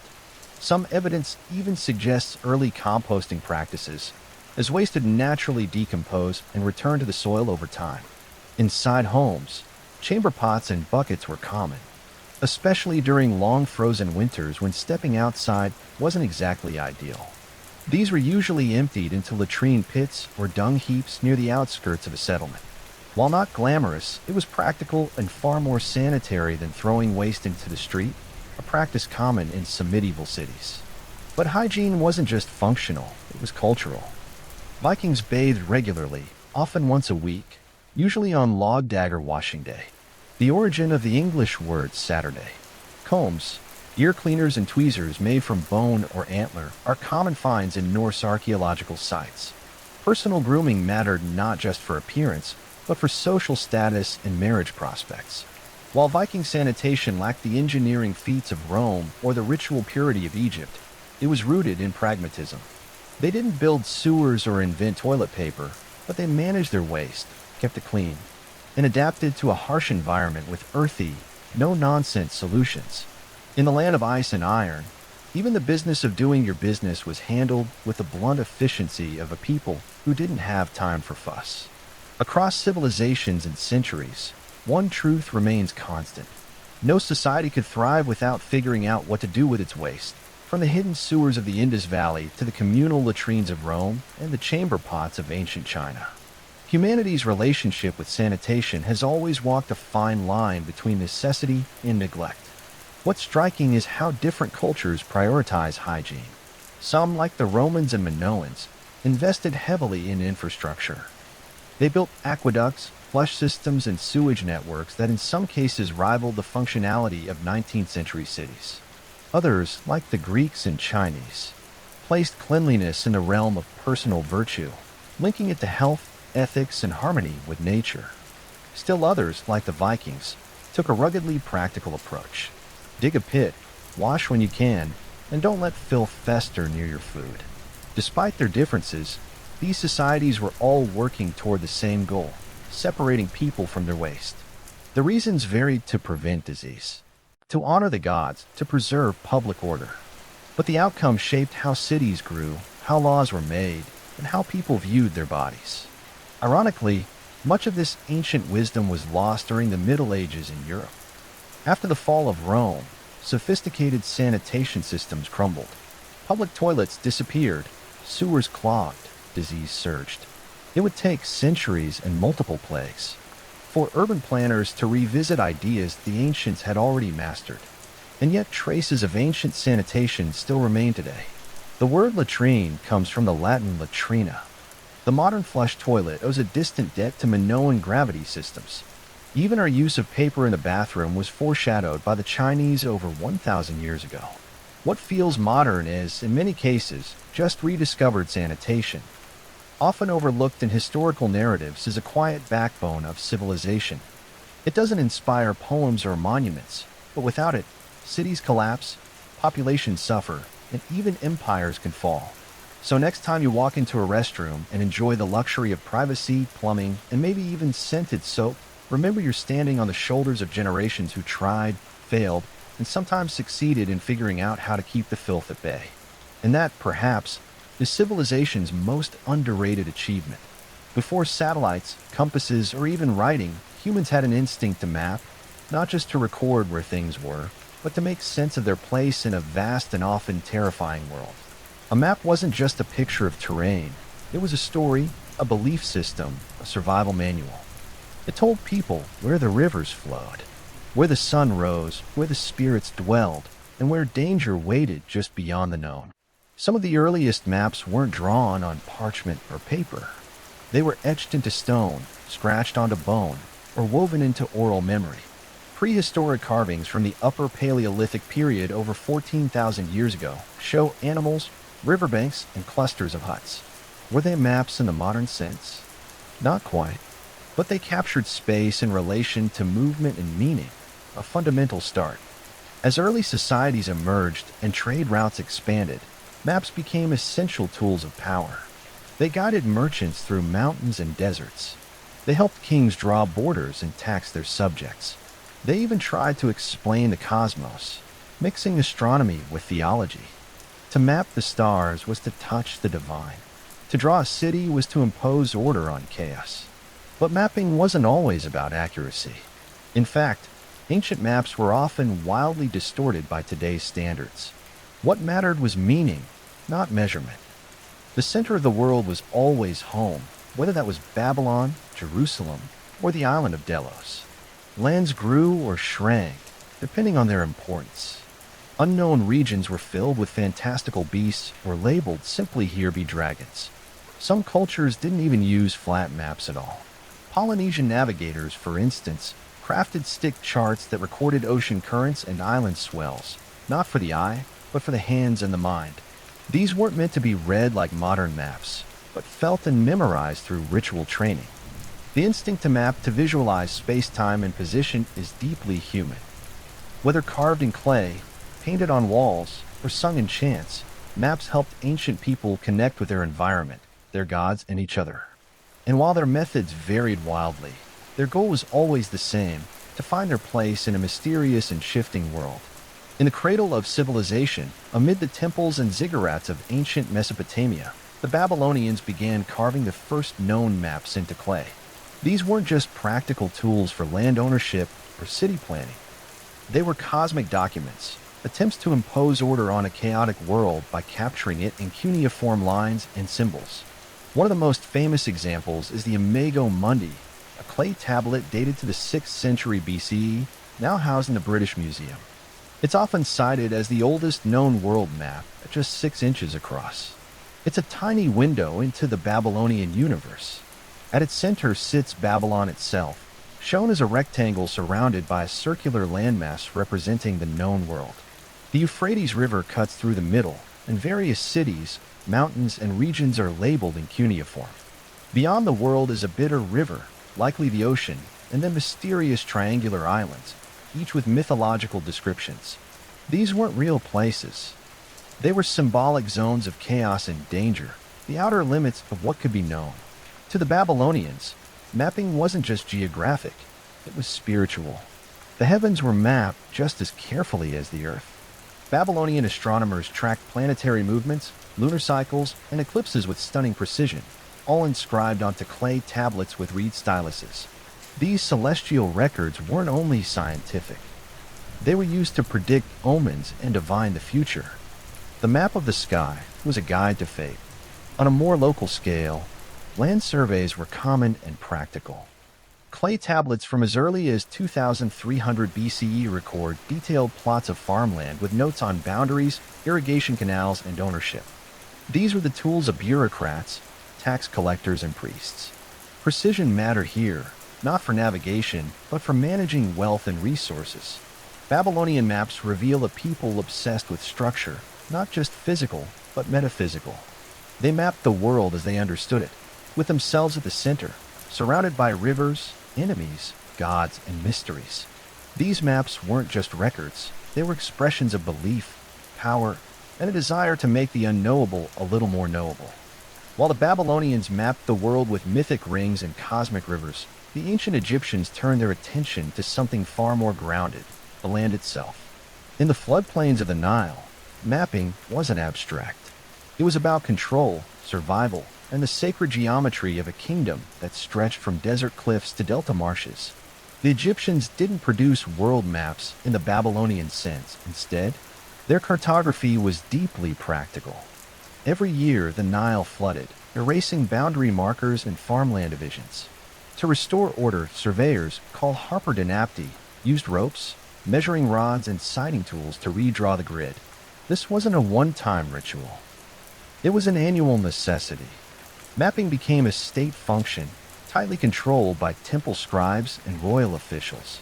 Surviving papyri show maps of remarkable precision. One of the oldest known is the Turin Papyrus map, dating to around 1160 BCE. It's not decorative or mythological. It's a mining map, a literal layout of Wadi's hills, and gold-bearing regions in the eastern desert. Streams, roads, quarry sites, and annotations in hieratic script mark distances and mineral types. This was a working map for officials and labor crews, not something hung on a palace wall. But Egyptian maps weren't entirely devoid of symbolism. Temples were often built in alignment with celestial events, and cities were laid out with cosmological order in mind. The map wasn't just a tool. It was a manifestation of Ma'at, the Egyptian concept of balance and harmony. Land division and urban planning followed sacred principles. Even pyramids and tombs were oriented with mathematical and astronomical precision. In religious texts, we also find conceptual maps of the underworld, such as those in the Book of the Dead or the Amduat. These spiritual maps depicted the journey of the soul through 12 hours of night, guarded by serpents, gods, and gates. They weren't navigational, but they were cartographic in spirit, guiding the deceased through the terrain of eternity. Egyptian cartography, then, was a blend of bureaucracy and belief. Whether measuring a farmer's plot or charting the afterlife, maps were instruments of divine order. They weren't just about finding one's way on earth. They were about ensuring alignment with the gods. The Greeks didn't invent maps, but they revolutionized how maps were thought about. For the first time in recorded history, space wasn't just described, it was measured, calculated, and reasoned. Geography transformed from a practical necessity into an intellectual pursuit, one that would lay the groundwork for modern cartography. Enter Anaximander, a philosopher from Miletus who in the 6th century BCE is credited with creating one of the first conceptual maps of the world. Though the original has been lost, sources describe it as a circular disk, with land masses like Europe and Asia spread around the central Mediterranean. It was symbolic, yes, but also marked a break from mythic cosmologies. Anaximander was attempting to represent the physical world in a rational format. Then came Hecataeus, who refined these early ideas and expanded them through travel and inquiry. His map was accompanied by a geographical text called Periegesis, which detailed lands, customs, and peoples. But it was Claudius Ptolemy, centuries later, who would change the game entirely. Ptolemy's Geographia, written in the 2nd century CE, was a masterwork of Greek science. It contained detailed instructions for mapmaking, a list of over 8,000 place names with coordinates, and a grid-based system of latitude and longitude, long before GPS was even a dream. He also introduced projections to represent the curved Earth on a flat surface, an idea that still challenges modern cartographers. Greek maps weren't just practical tools. They were also windows into how the Greeks saw the world. The oikoumene, the inhabited world, was surrounded by oceans and barbarian lands, but the Greeks placed themselves at the intellectual center. The further from Greece, the more distorted the geography, reflecting both limited knowledge and cultural bias. Interestingly, Greek thinkers also wrestled with the idea of a spherical Earth. Eratosthenes, working in Alexandria in the 3rd century BCE, calculated the Earth's circumference using little more than shadows, geometry, and a stick. He was remarkably accurate, off by only a few 100 miles. Greek cartography was more than drawing lines.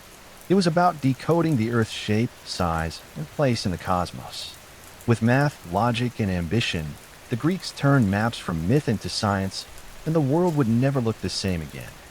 If the Greeks gave us the theory of cartography, the Romans gave us its full military and logistical application. The Roman Empire wasn't just held together by laws and legions. It was stitched into one unit by a vast and meticulously maintained RD network. And to keep it functioning, the Romans created some of the most practical and powerful maps of the ancient world. Unlike Greek maps, which aimed to describe the shape of the earth or explore the heavens, Roman maps were grounded in movement. They were tools of control, expansion, taxation, and supply. At the center of it all was the phrase "all roads lead to Rome," and for the Romans that wasn't a metaphor, it was a mapping philosophy. Perhaps the most famous Roman map is the Tabula Peutingeriana, a 4th century CE copy of a much older Roman road map. It's not geographically accurate in the modern sense. Land masses are stretched and distorted, but it serves its purpose perfectly, showing routes, stops, distances, and connections across the empire from Britain to India. Imagine a modern subway map where spatial accuracy is sacrificed for clarity of movement. That's Roman mapping in a nutshell. Way stations or mansions were marked at regular intervals, complete with distances in Roman miles. These maps allowed military commanders, merchants, and messengers to travel efficiently across thousands of kilometers. They knew where to change horses, where to rest, and how long it would take to reach the next city.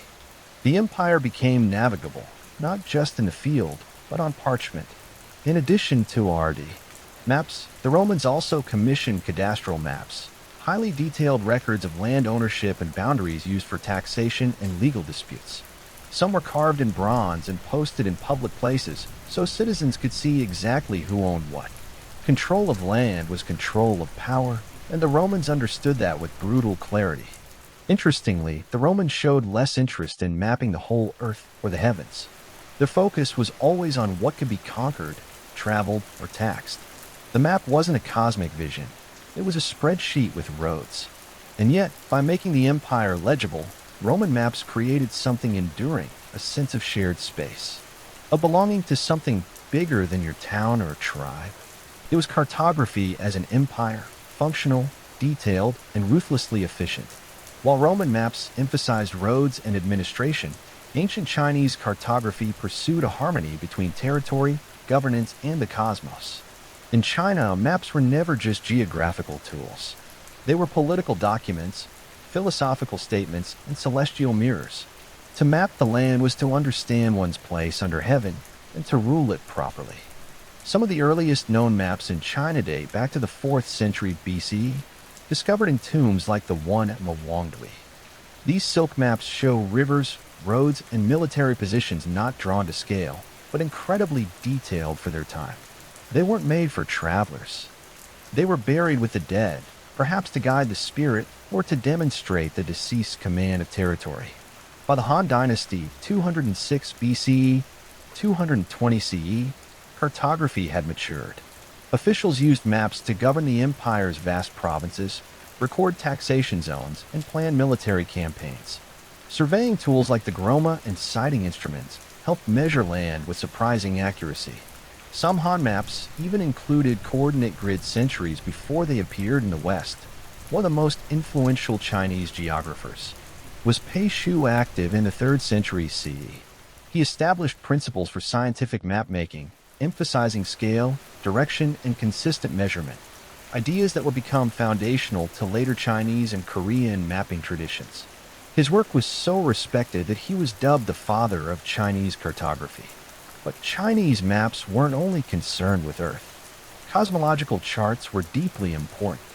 The Chinese sky was mapped in constellations grouped into celestial palaces and symbolic animals.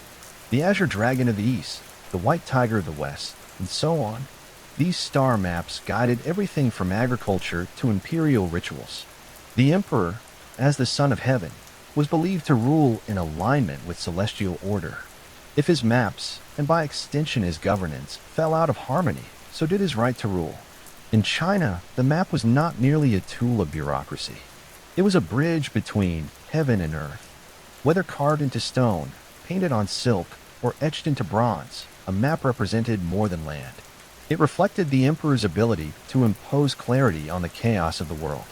Far from the massive empires of Eurasia, the Polynesians developed one of the most unique and abstract forms of mapping the world, one that didn't rely on paper, ink, or scale, but on deep experience and intuitive memory. These were the stick charts of the Marshall Islands, and they represented a radically different way of understanding geography, not by land, but by sea. The Polynesians were master navigators. Thousands of years before European explorers crossed the Atlantic, they were sailing vast stretches of the Pacific, navigating by stars, swells, bird behavior, and cloud patterns. With no compasses or written language, their maps had to function differently. Not as static images, but as memory aids and tactile guides for apprentice navigators. Stick charts were built from thin coconut fronds or wooden strips lashed together with twine. The curves represented ocean swells, which behaved predictably in open water. Small shells or knots marked islands. The arrangement of the sticks captured wave refraction and interference patterns, knowledge that allowed navigators to read the ocean's surface like a road map. There were different types of charts. Rebellion charts covered entire archipelagos, while Meadow focused on smaller regions or specific voyages. Then there were Madong abstract teaching tools used to explain wave behavior near islands. These weren't meant to be carried on voyages. Instead, they were studied, memorized, and internalized. A skilled navigator could cross hundreds of miles using only their senses and what they'd learned from the stick chart. To the untrained eye, these maps looked like broken ladders or art installations. But to a Polynesian wayfinder, they represented deep ecological knowledge, built not from conquest or geometry, but from a close and respectful relationship with nature. Polynesian cartography challenged the Western notion that a map must be visual and literal. Their maps were physical, experiential, and often invisible during travel. It wasn't about recording space, it was about feeling it. In many ways, these charts blur the line between science and spirituality. They were passed down through oral tradition, guarded by navigation schools and held sacred.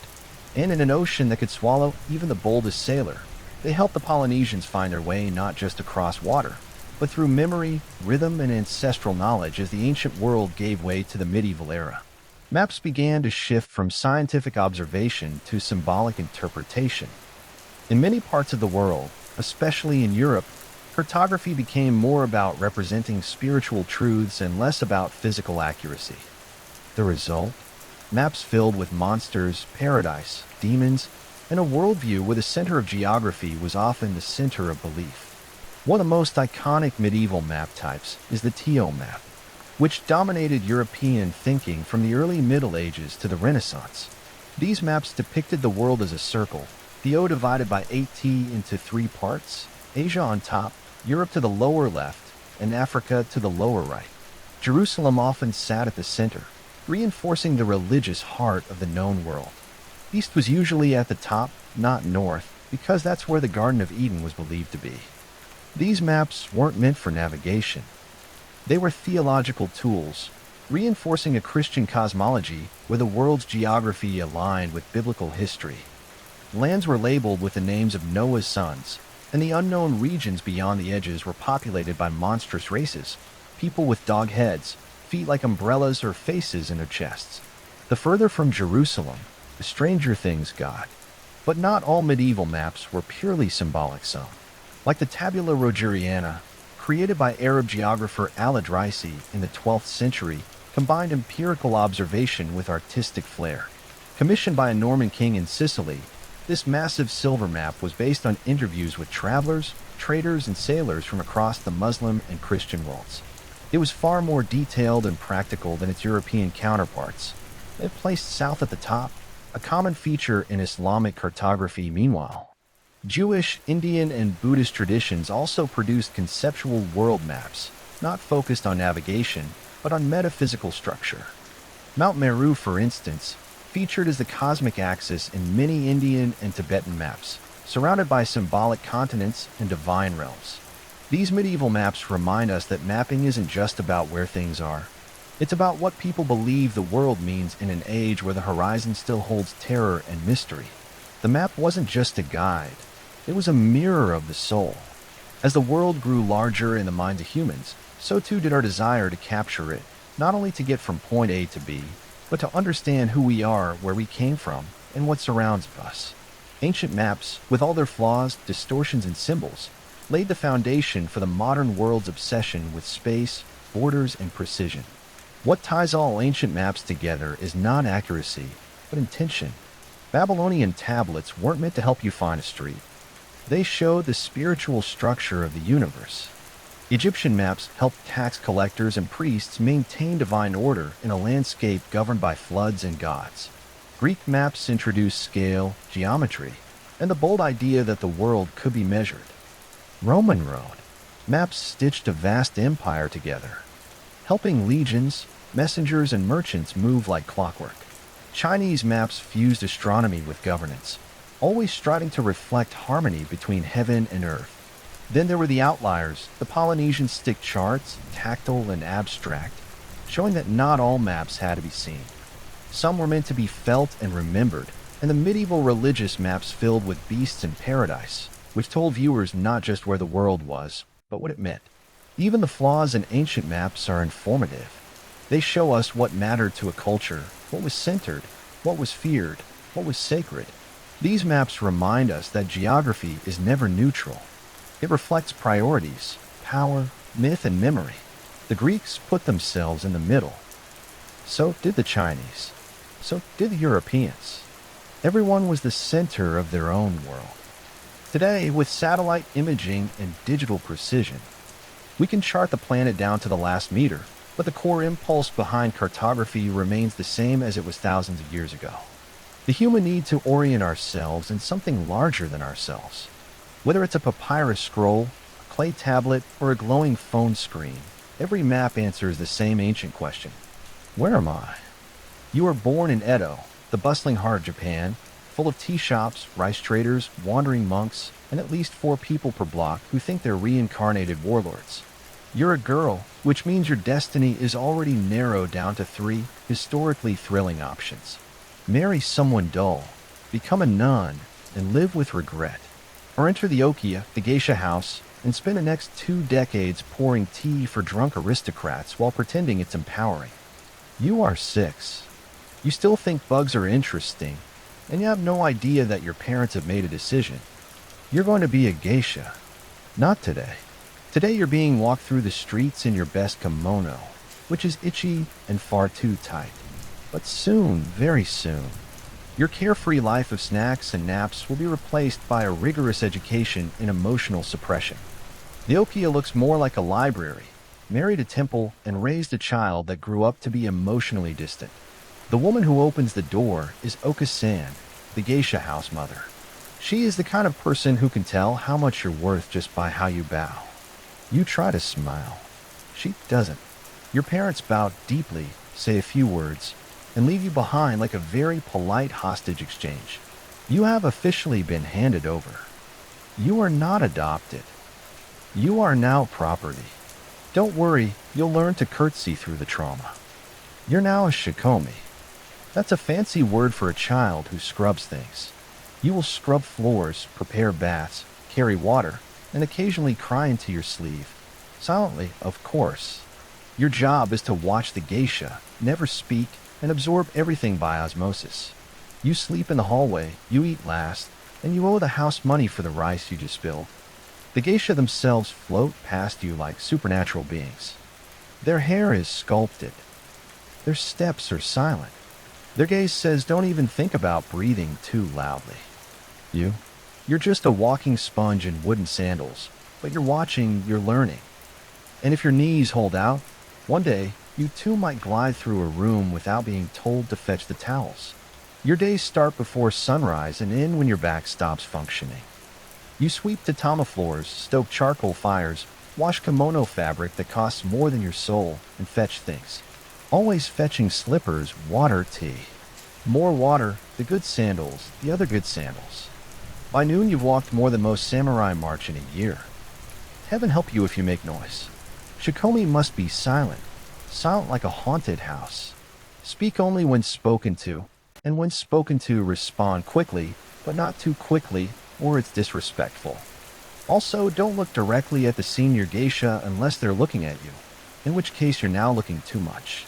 Honestly, blinking is a political act at this point. You're taught nothing formally. There's no classroom. Your entire education is observation, humiliation, and repetition. You learn how to fold an obi by watching someone do it at the speed of light. You practice bowing until your spine files a complaint. You try not to cry during your 15th failed tea pour, but somehow you start to understand how they hold the fan just so. How laughter is timed like a drum beat. Walking is a choreography of toes and timing. You realize being a geisha isn't just about beauty. It's about precision, control, and having the social reflexes of a diplomat in a landmine factory. And yet, you're still just a shikomi. You're invisible until you're useful, and then you're still kind of invisible, but now with a rag in your hand. The older girls might be kind if you're lucky, or they might treat you like a walking cautionary tale. Either way, you keep your head down and your ears open. Because here's the secret. Everyone started here. Even the most graceful, impossibly poised geisha in the house once scrubbed this exact floor while being yelled at for drying chopsticks the wrong way. So you endure quietly, and you wait for your chance to stop mopping and start mattering. Now that you've mastered the fine art of carrying tea and not existing, it's time to upgrade your skill set. No, not dancing or playing instruments. Don't get ahead of yourself. First, you must learn how to sit for hours without fidgeting or breathing too enthusiastically.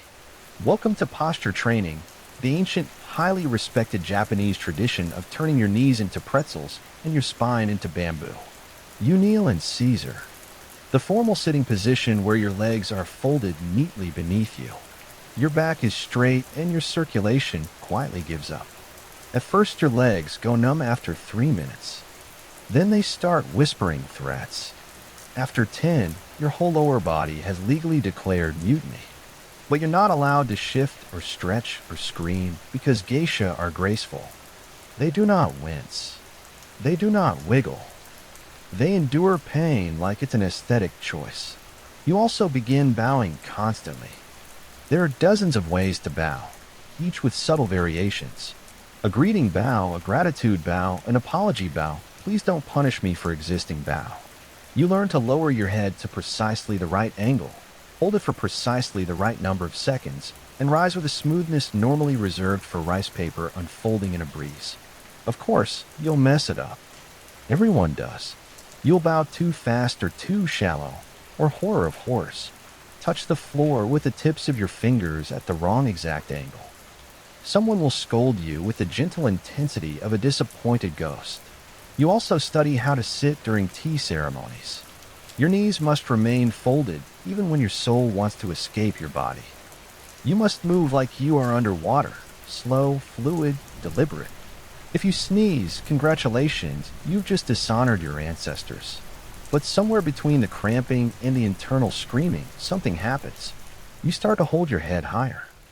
Your movements become quieter, more deliberate. You become less child, more shadow. This is where you begin to understand. Geisha training isn't about theatrics. It's about control over your voice, over your body, over how the world sees you. You're learning how to vanish beautifully. After years of floor scrubbing, knee torture, and developing the posture of a demure statue, you finally hear the words you've been longing for. You're ready to become a Maiko. It's like being told you've been promoted from ghost to ornamental human being.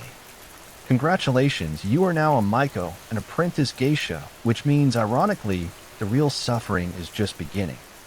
First stop, the hair. Your head will now be turned into a living sculpture. Professional hairstylists arrive with lacquer, wax, pins, and a worrying sense of calm.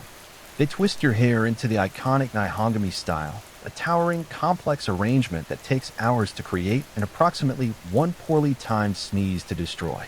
And you can't sleep lying down anymore.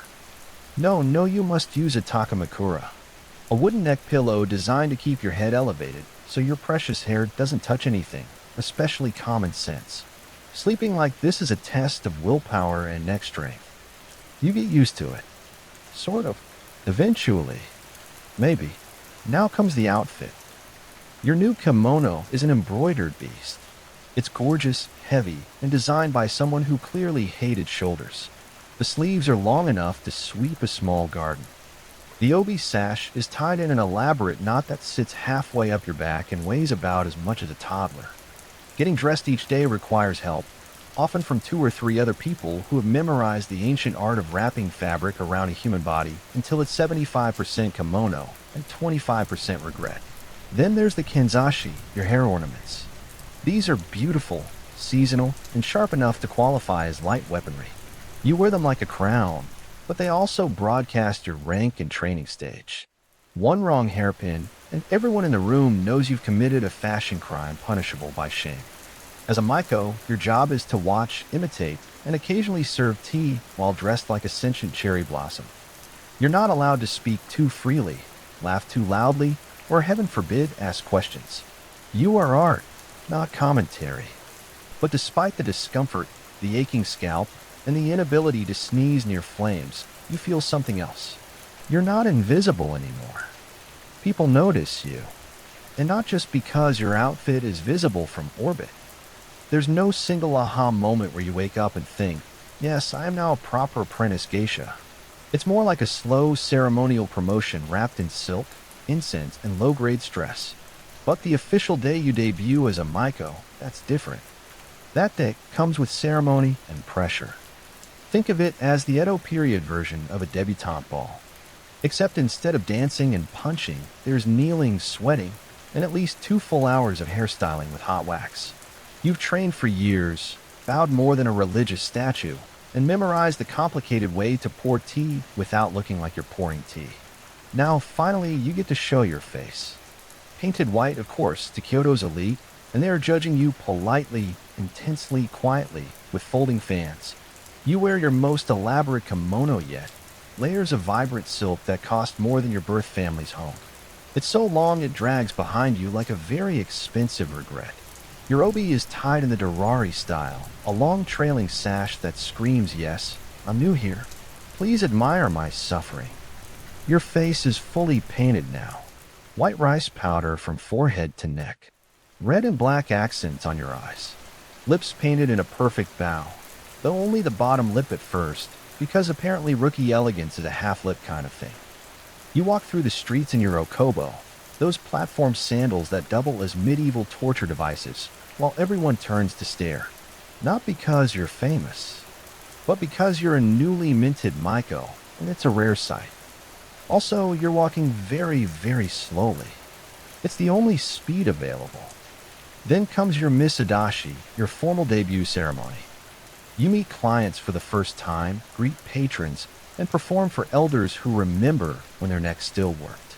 Every step, smile, and sip of tea is a test, and failure isn't punished with yelling. It's punished with disappointment. Which is worse? But somehow you survive. You make it through the ritual, the performance, the parade. You don't trip, spill anything, or offend a dignitary. This, in geisha terms, is a massive win. And just like that, you're officially a Maiko. Half child, half porcelain icon, full-time performance piece.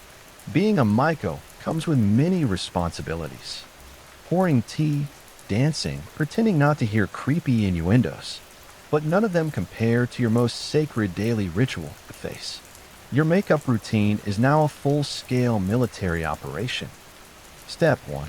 Slather your face, neck, and chest in a thick coat of white rice powder, which smells like chalk, feels like glue, and somehow finds its way into your soul.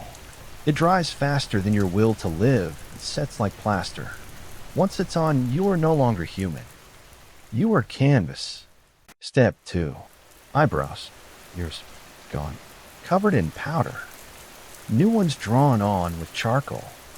Thin, dark, and serious, like they have a secret. Step 3. You trace your lids with a mixture of red and black pigment, carefully applied with a brush so thin it could paint on rice grains. One twitch, and you've gone from elegant apprentice to haunted raccoon, and then the lips is a junior Miko. You're only allowed to paint the bottom lip. Why? Tradition. Also something vague about modesty and not getting too full of yourself. You paint it red, carefully shaped like a tiny bow. It's considered beautiful. It also makes eating look like a complicated art installation. Mistakes are not tolerated. Smudge your lip. Start over.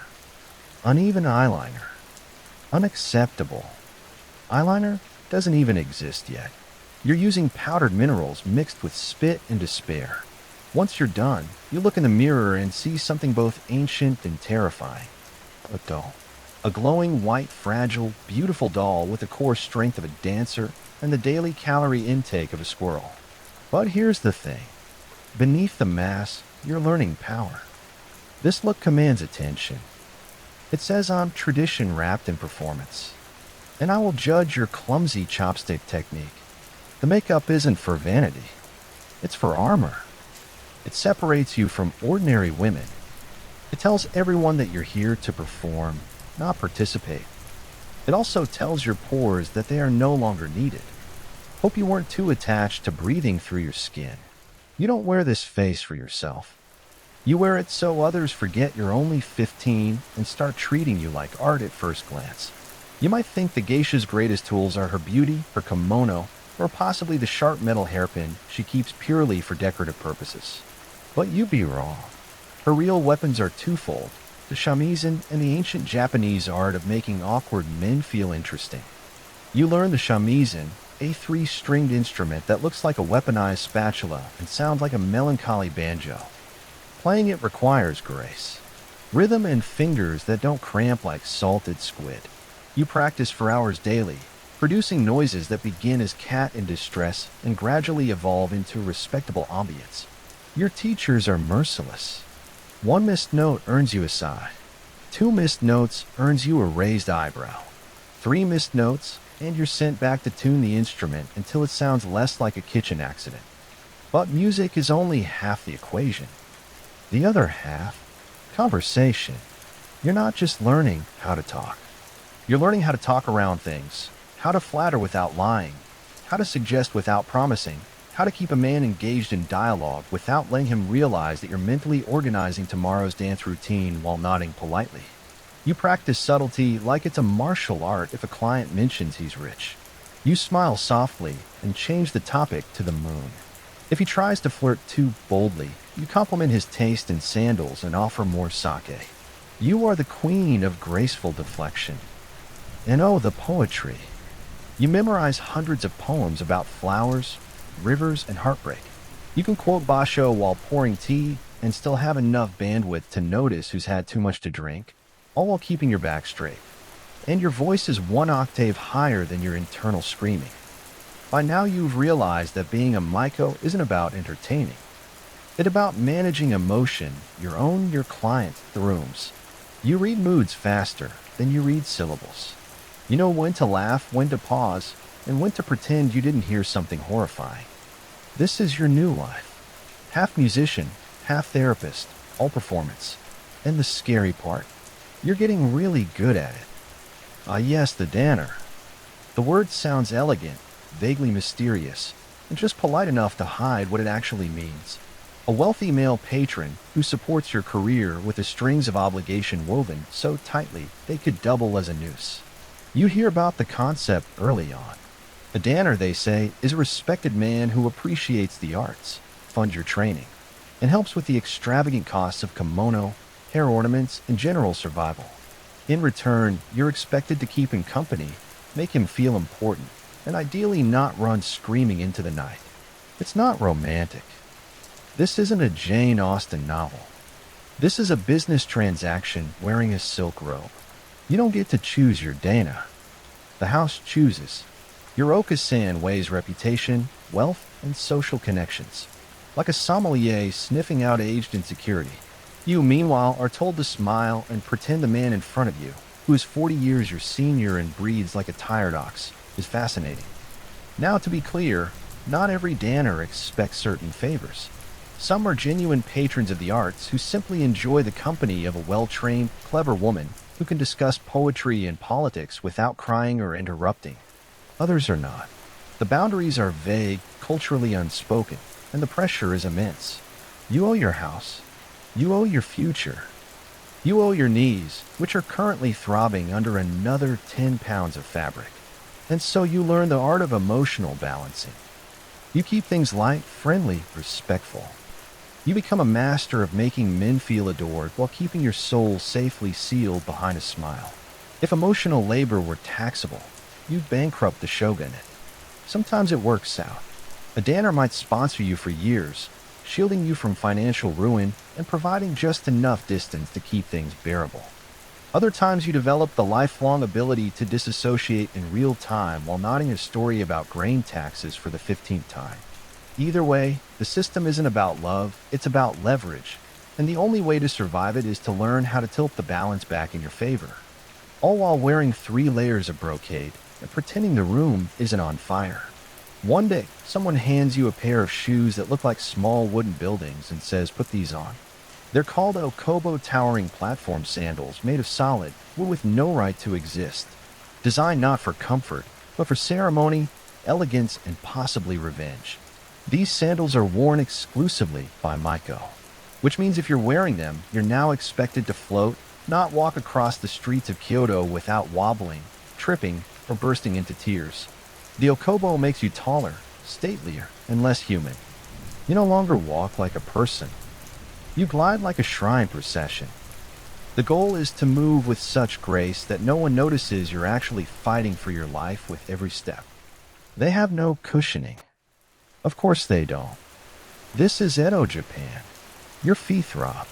Your calves scream. Your balance becomes a full-time job. God help you if it's raining.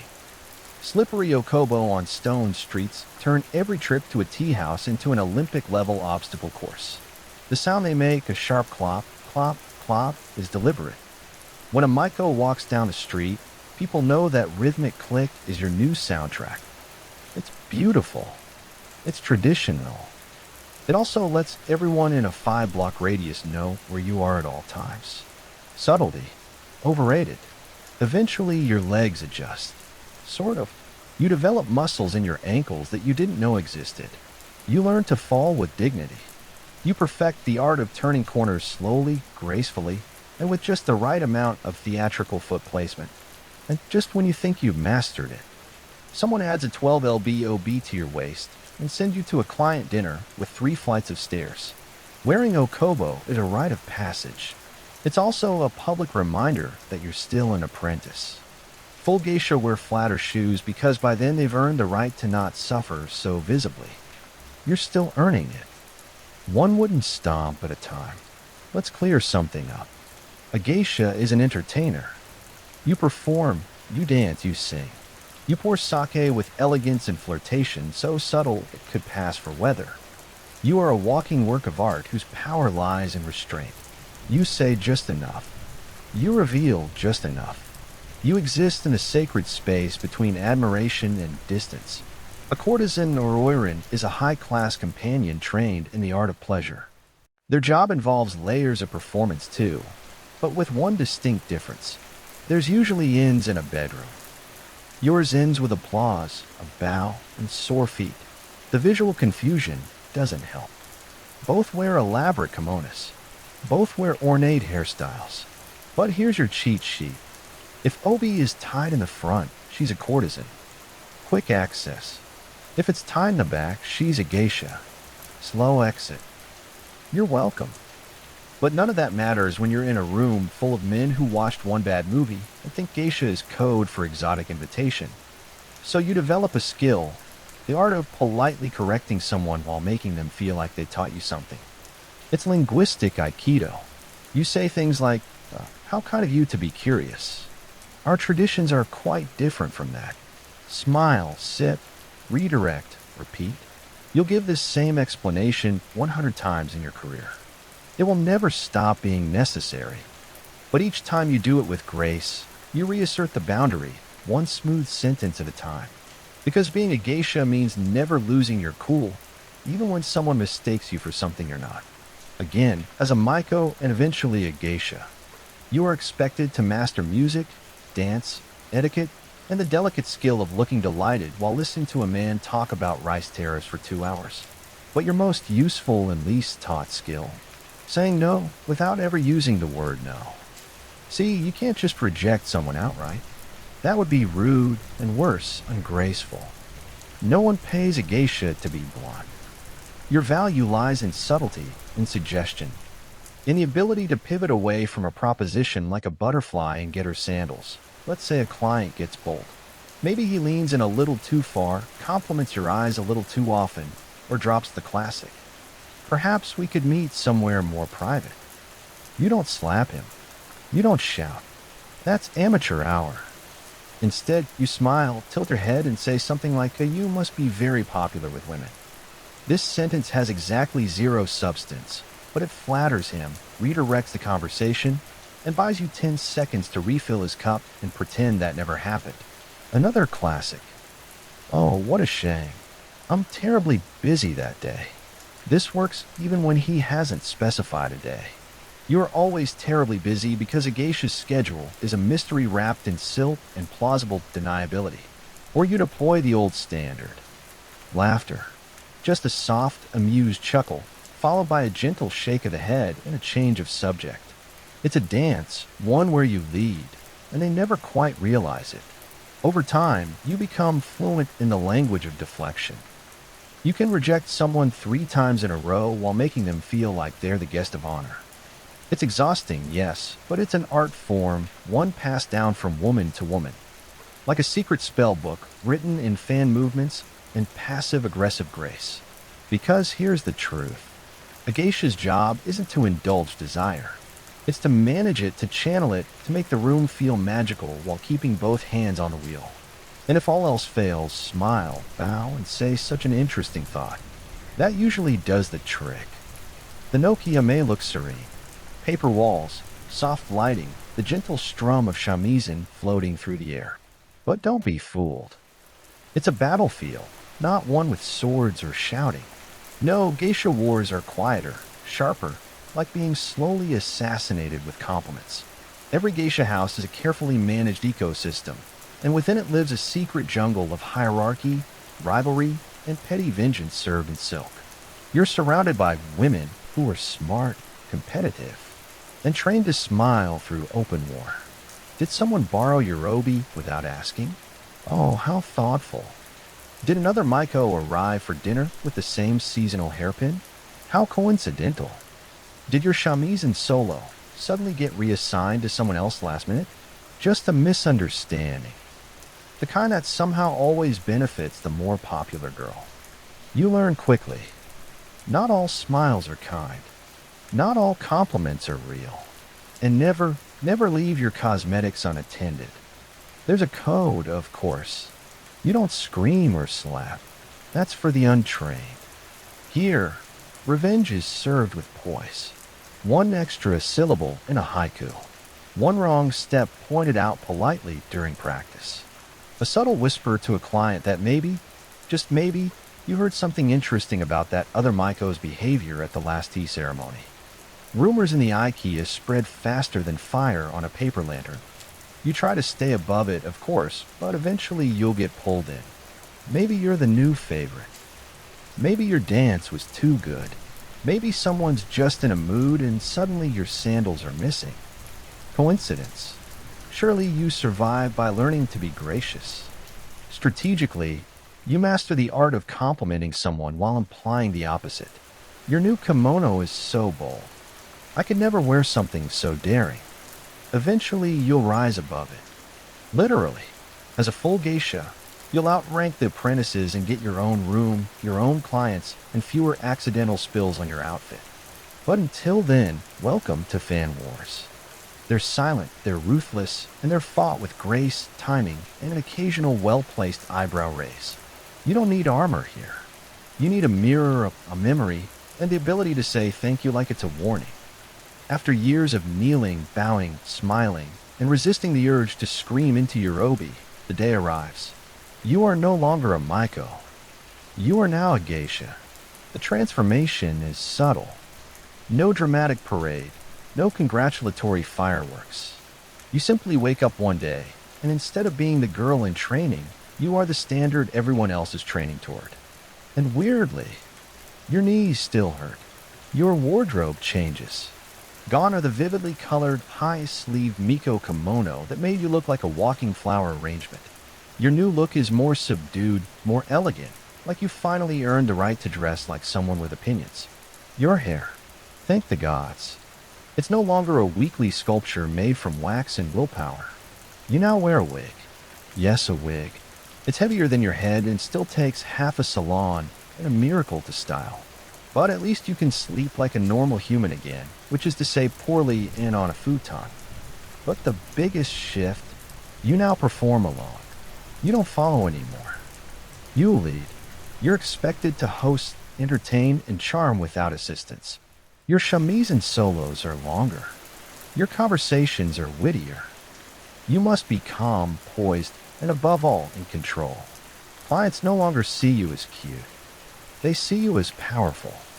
Not in a sword-wielding, castle-burning way, but in the way that a single raised eyebrow can derail an entire conversation. You've mastered subtlety. You've weaponized grace. People listen when you speak, or rather when you choose to speak, because geisha know the true art of power, silence used sparingly.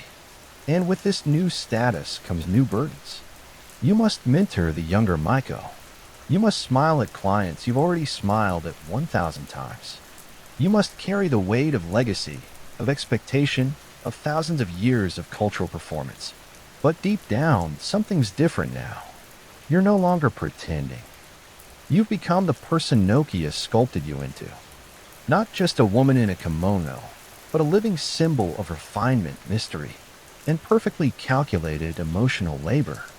You are no longer in training. You are the tradition. So you've survived. You've danced, poured tea, smiled through centuries of tradition, and avoided tripping in Okobo long enough to reach the unspoken chapter in every geisha's story. What now? Because here's the secret no one tells you.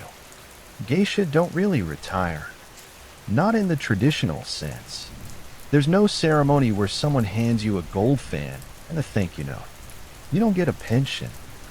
You just gradually fade from the spotlight like a candle burned all the way down. Some geisha transition into teachers. You become the one correcting someone's bow angle with a single look. You demonstrate the shamisen for the 100th time, knowing full well the Maiko in front of you is thinking about lunch. You've become the legacy, the living proof that grace ages well and outlives fashion. Others become house mothers. Oka-san. Yes, her. The woman who once judged your bow like it was a criminal offense. And now it's you standing by the sliding door, inspecting the new shikomi with the expression of someone wondering if the rice pot is burning. You run the house, you make the rules, and you decide who rises. And who cleans the entryway again until they learn how to walk without sounding like a stampede. Some geisha marry discreetly, strategically, maybe even to a former danner who's still breathing and has the good manners not to ask what everything costs. You trade one form of performance for another, the art of smiling through domesticity. But many geishas simply continue, slower, quieter, but still sharp. You host more intimate gatherings. You become less about performance and more about presence. You say less, but it means more. Your nod can shift the tone of a room. Your absence becomes noticeable. There's no grand exit, no final curtain call. You just shift into shadow, still wrapped in silk, still moving like a poem with ankles. And even when your public appearances grow rare, your name stays, passed on by younger geisha who still practice the gestures you perfected long ago. By now, your knees are permanently shaped like tatami mats. Your back straightens on instinct. Your voice, always melodic, holds weight. Not because it's loud, but because it rarely needs to be. You are no longer just a geisha. You are a memory made visible. You won't find your name carved in stone or printed in textbooks. You won't trend. There's no viral clip of you pouring tea with surgical elegance or reciting waka poetry between shamisen chords. But your legacy isn't the kind that need volume. It lives in the next girl, kneeling too long on aching legs. Try not to smudge her lip paint as she perfects a half smile that hides exhaustion and radiates charm. It lives in the way the fan opens. Crisp, precise, and silent, a gesture older than most empires. It lives in the quiet spaces between words at a party where your presence still shifts the atmosphere. Even if no one remembers your debut date or the name of the client who bought your first seasonal comb, your job was never to be loud. It was to be unforgettable in ways most people wouldn't know how to explain. To captivate, not seduce, to suggest, not declare, to turn a dinner into a ceremony and a glance into a statement. And through it all, you survived. You survived the training, the weight of tradition, the shoes that tried to kill you. You survived assumptions, competition, the clients who mistook performance for permission, and the rumors that never seemed to fade as fast as they were invented. But most of all, you survived elegantly. In a world that demanded perfection and silence, you created space for self-possession. You carved out a life that was both performance and resistance, all while never raising your voice. And maybe no one will say your name out loud when they tell the story of Kyoto. But someone will sip tea just so. Someone will walk in a kimono without rustling. Someone will smile with an unreadable gaze and say just enough and not a word more. And in that moment, you'll still be there. Not as a ghost, but as a legacy. Forget candlelit dinners or moonlit serenades. In ancient Sumer, the birthplace of civilization, marriage was less about romance and more about record-keeping. Love was optional. Contracts were not. Sumerians, who lived over 4,000 years ago in what is now southern Iraq, were the first people we know of to formalize marriage with written agreements. And by written we mean pressed into wet clay, using a stylus. These were not declarations of eternal affection. They were binding economic transactions. The cuneiform tablet often spelled out exactly what each party was bringing into the union. And no, unconditional love was never one of the listed assets. The bride came with a dowry, livestock, textiles, servants, or land. The groom's family might toss in a bride price, which was less a gesture of goodwill and more of a deposit. If the marriage failed, the tablet made it clear what was forfeited, refunded, or repossessed. Yes, Sumerian marriages came with early versions of prenups. Your love life could be audited. But the Sumerians didn't stop at cold transactions. Marriage was a cornerstone of maintaining social order. Women were expected to be loyal and fertile. Men were expected to provide and protect, or at least not embarrass the family at public rituals. Infidelity, especially by the wife, could be punished harshly, including death by drowning. Divorce allowed, but only if you could prove just cause. We grew apart and wouldn't cut it. Weddings themselves were modest affairs, no Instagram-worthy decor or white veils. The couple would move in together and perform rituals, possibly invoking deities like Inanna or Enlil. But the real marriage began when the community recognized the union. And the contract was filed like an ancient tax return. The Sumerians viewed marriage less as a personal journey and more as a civil duty. Your union was a cog in the machinery of inheritance, agriculture, and divine order. Your spouse, a partner in social strategy, a teammate in a world where surviving floods and feeding goats took precedence over Camelot poetry. In ancient Egypt, marriage wasn't just sanctioned by society, it was mirrored in the heavens. The gods themselves were married: Isis and Osiris, Nut and Geb. Even chaos had a soulmate.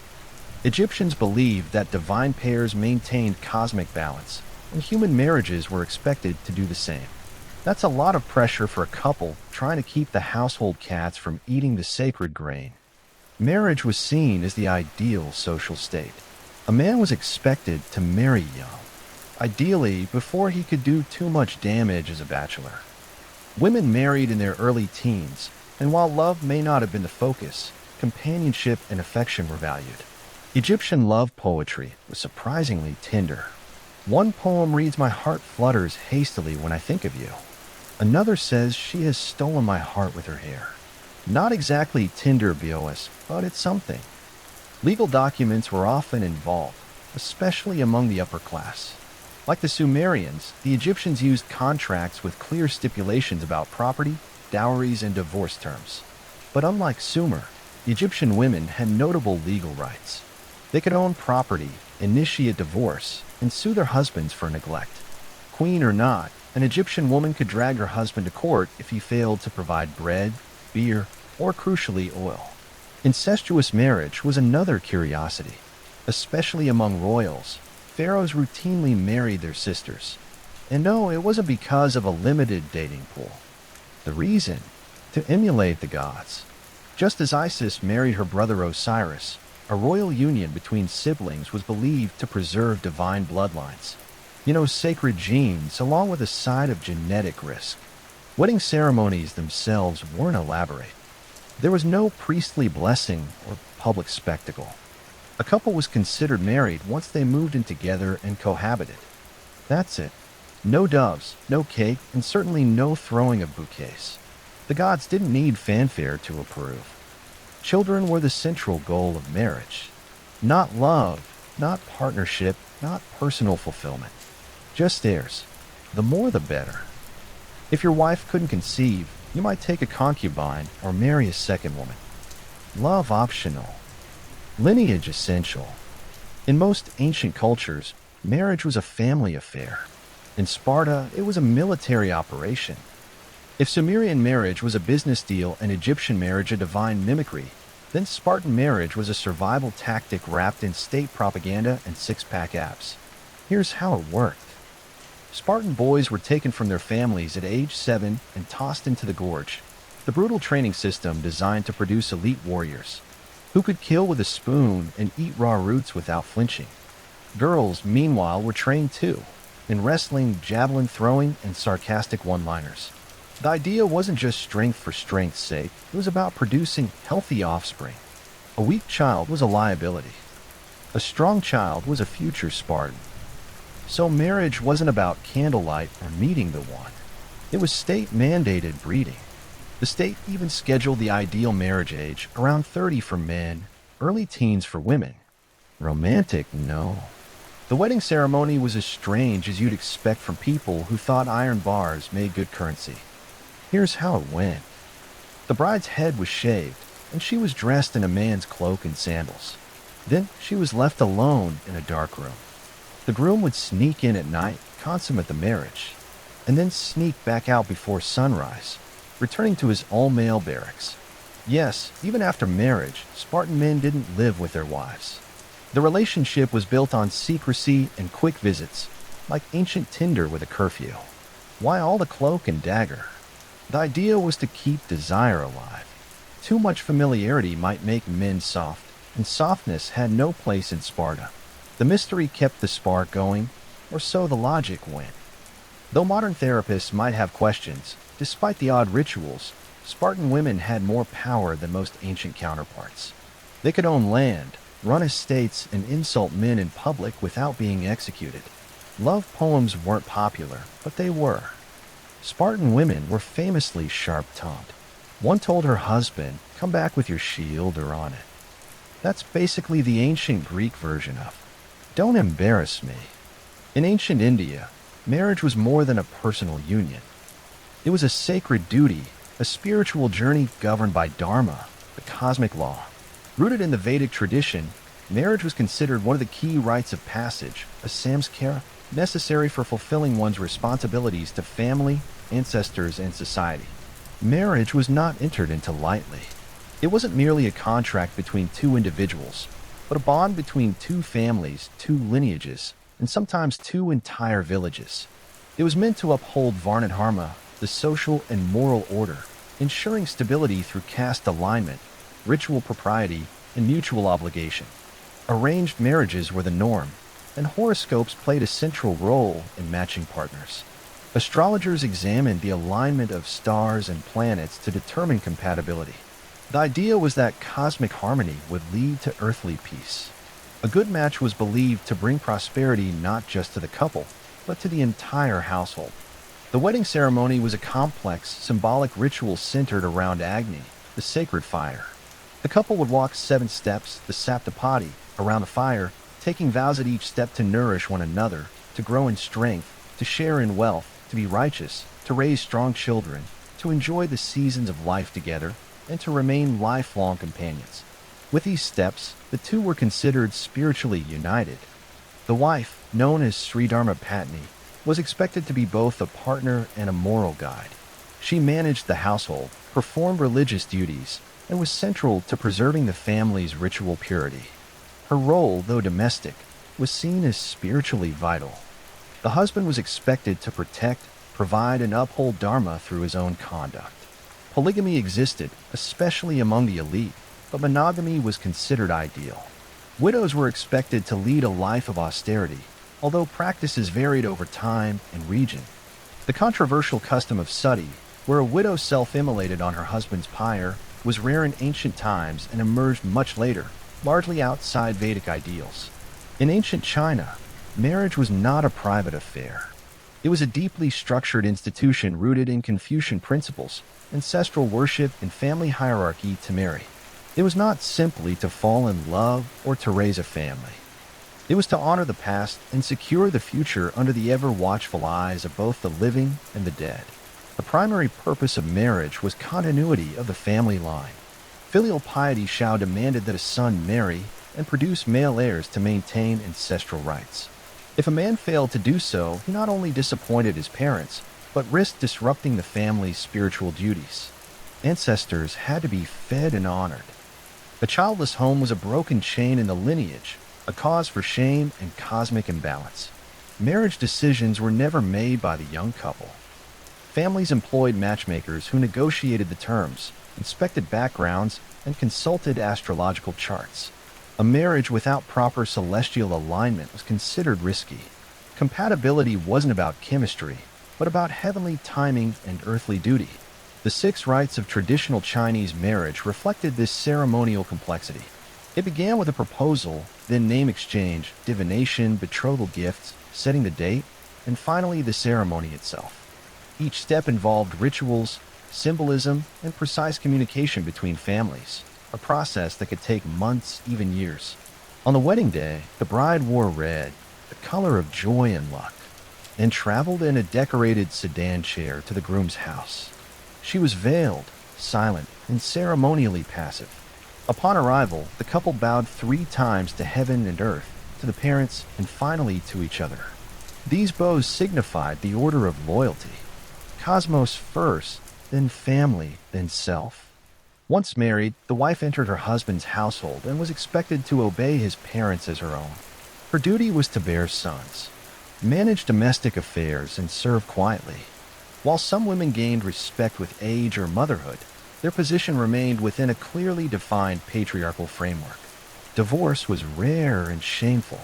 A man could dismiss his wife for disobedience or infertility, but a woman had no such right. The marriage bond, though revered, was unbalanced in power. In ancient Japan, marriage was shaped not by centralized law or religious doctrine, but by centuries of evolving customs, regional traditions, and a profound reverence for nature and ancestors. Rooted in Shinto beliefs, the indigenous spirituality of Japan, marriage was less about formal contracts and more about purity, harmony, and social cohesion. Shintoism teaches that kami, divine spirits, inhabit all things: rivers, trees, mountains, and even people. A harmonious marriage, therefore, was seen as aligning oneself with the natural order. Purity and ritual cleanliness were essential in every major rite of passage, and marriage was no exception. In early periods, marriages were arranged by families, not romantic partners. The goals were practical alliance building, land consolidation, and continuation of the household line, especially in elite families. However, compared to neighboring cultures, Japan afforded women a relatively higher status in ancient times. Women could inherit property, manage estates, and wield influence within the household. The typical marriage followed a process known as mukarai, or groom entering the bride's household. In this custom, the groom moved into the bride's family home, a reversal of the more common patrilocal traditions elsewhere in Asia. This reflected the importance of matrilineal continuity in some regions, especially among powerful families. Over time, however, this gave way to yomiuri, where the bride joined the groom's household, a shift that aligned with growing patriarchal norms. Shinto wedding rituals focused on purification and reverence. The couple will participate in a Sansenkudo ceremony, drinking sake in 3 sips from 3 cups. Each sip represented a bond between the individuals, between their families, and between their spirits. There were no vows in the Western sense, but the symbolism spoke of unity and mutual respect. Unlike rigid legal systems in other cultures, early Japanese marriage customs were flexible. Polygamy was practiced among elites, but not institutionalized. Divorce, while frowned upon, was possible, especially in cases of infertility or incompatibility. However, public harmony and family honor were always prioritized. The act of separating had to be handled with discretion. In ancient Rome, marriage was not simply a personal milestone. It was a civic institution intertwined with law, class, and public duty. Romans treated marriage as a reflection of the social order, where alliances were forged, property was transferred, and lineage was preserved under the watchful gaze of the state and the paterfamilias, the male head of the household. Marriage in Rome was categorized into different legal forms.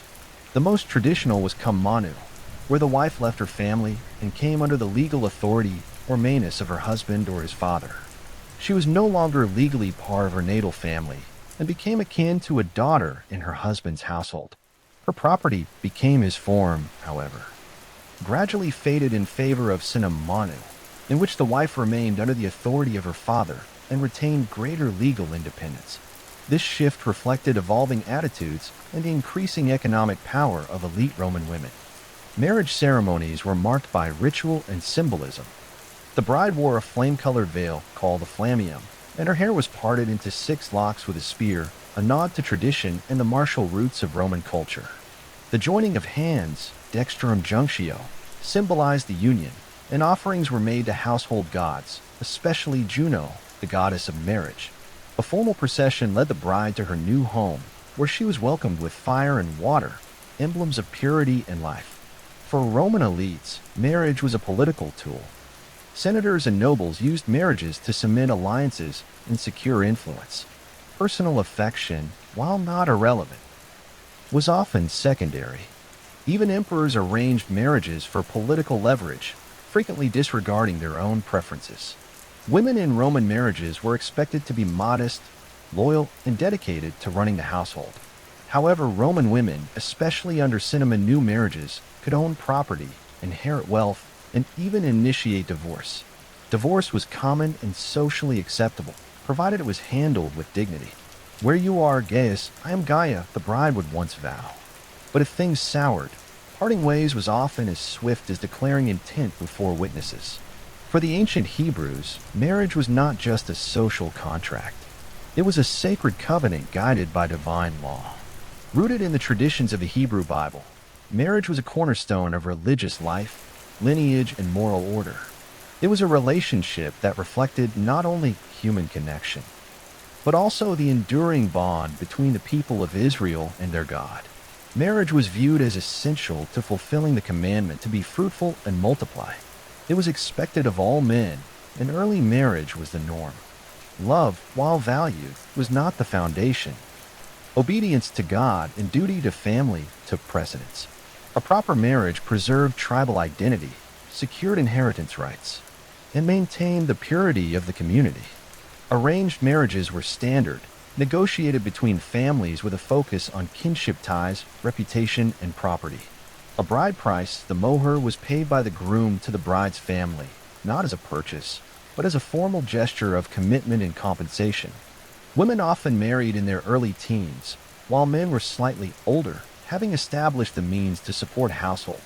Ceremonies were domestic affairs, often taking place in the bride's home and followed by a celebratory feast. The rituals emphasized joy, continuity, and blessings, with wine, singing, and the reading of sacred texts.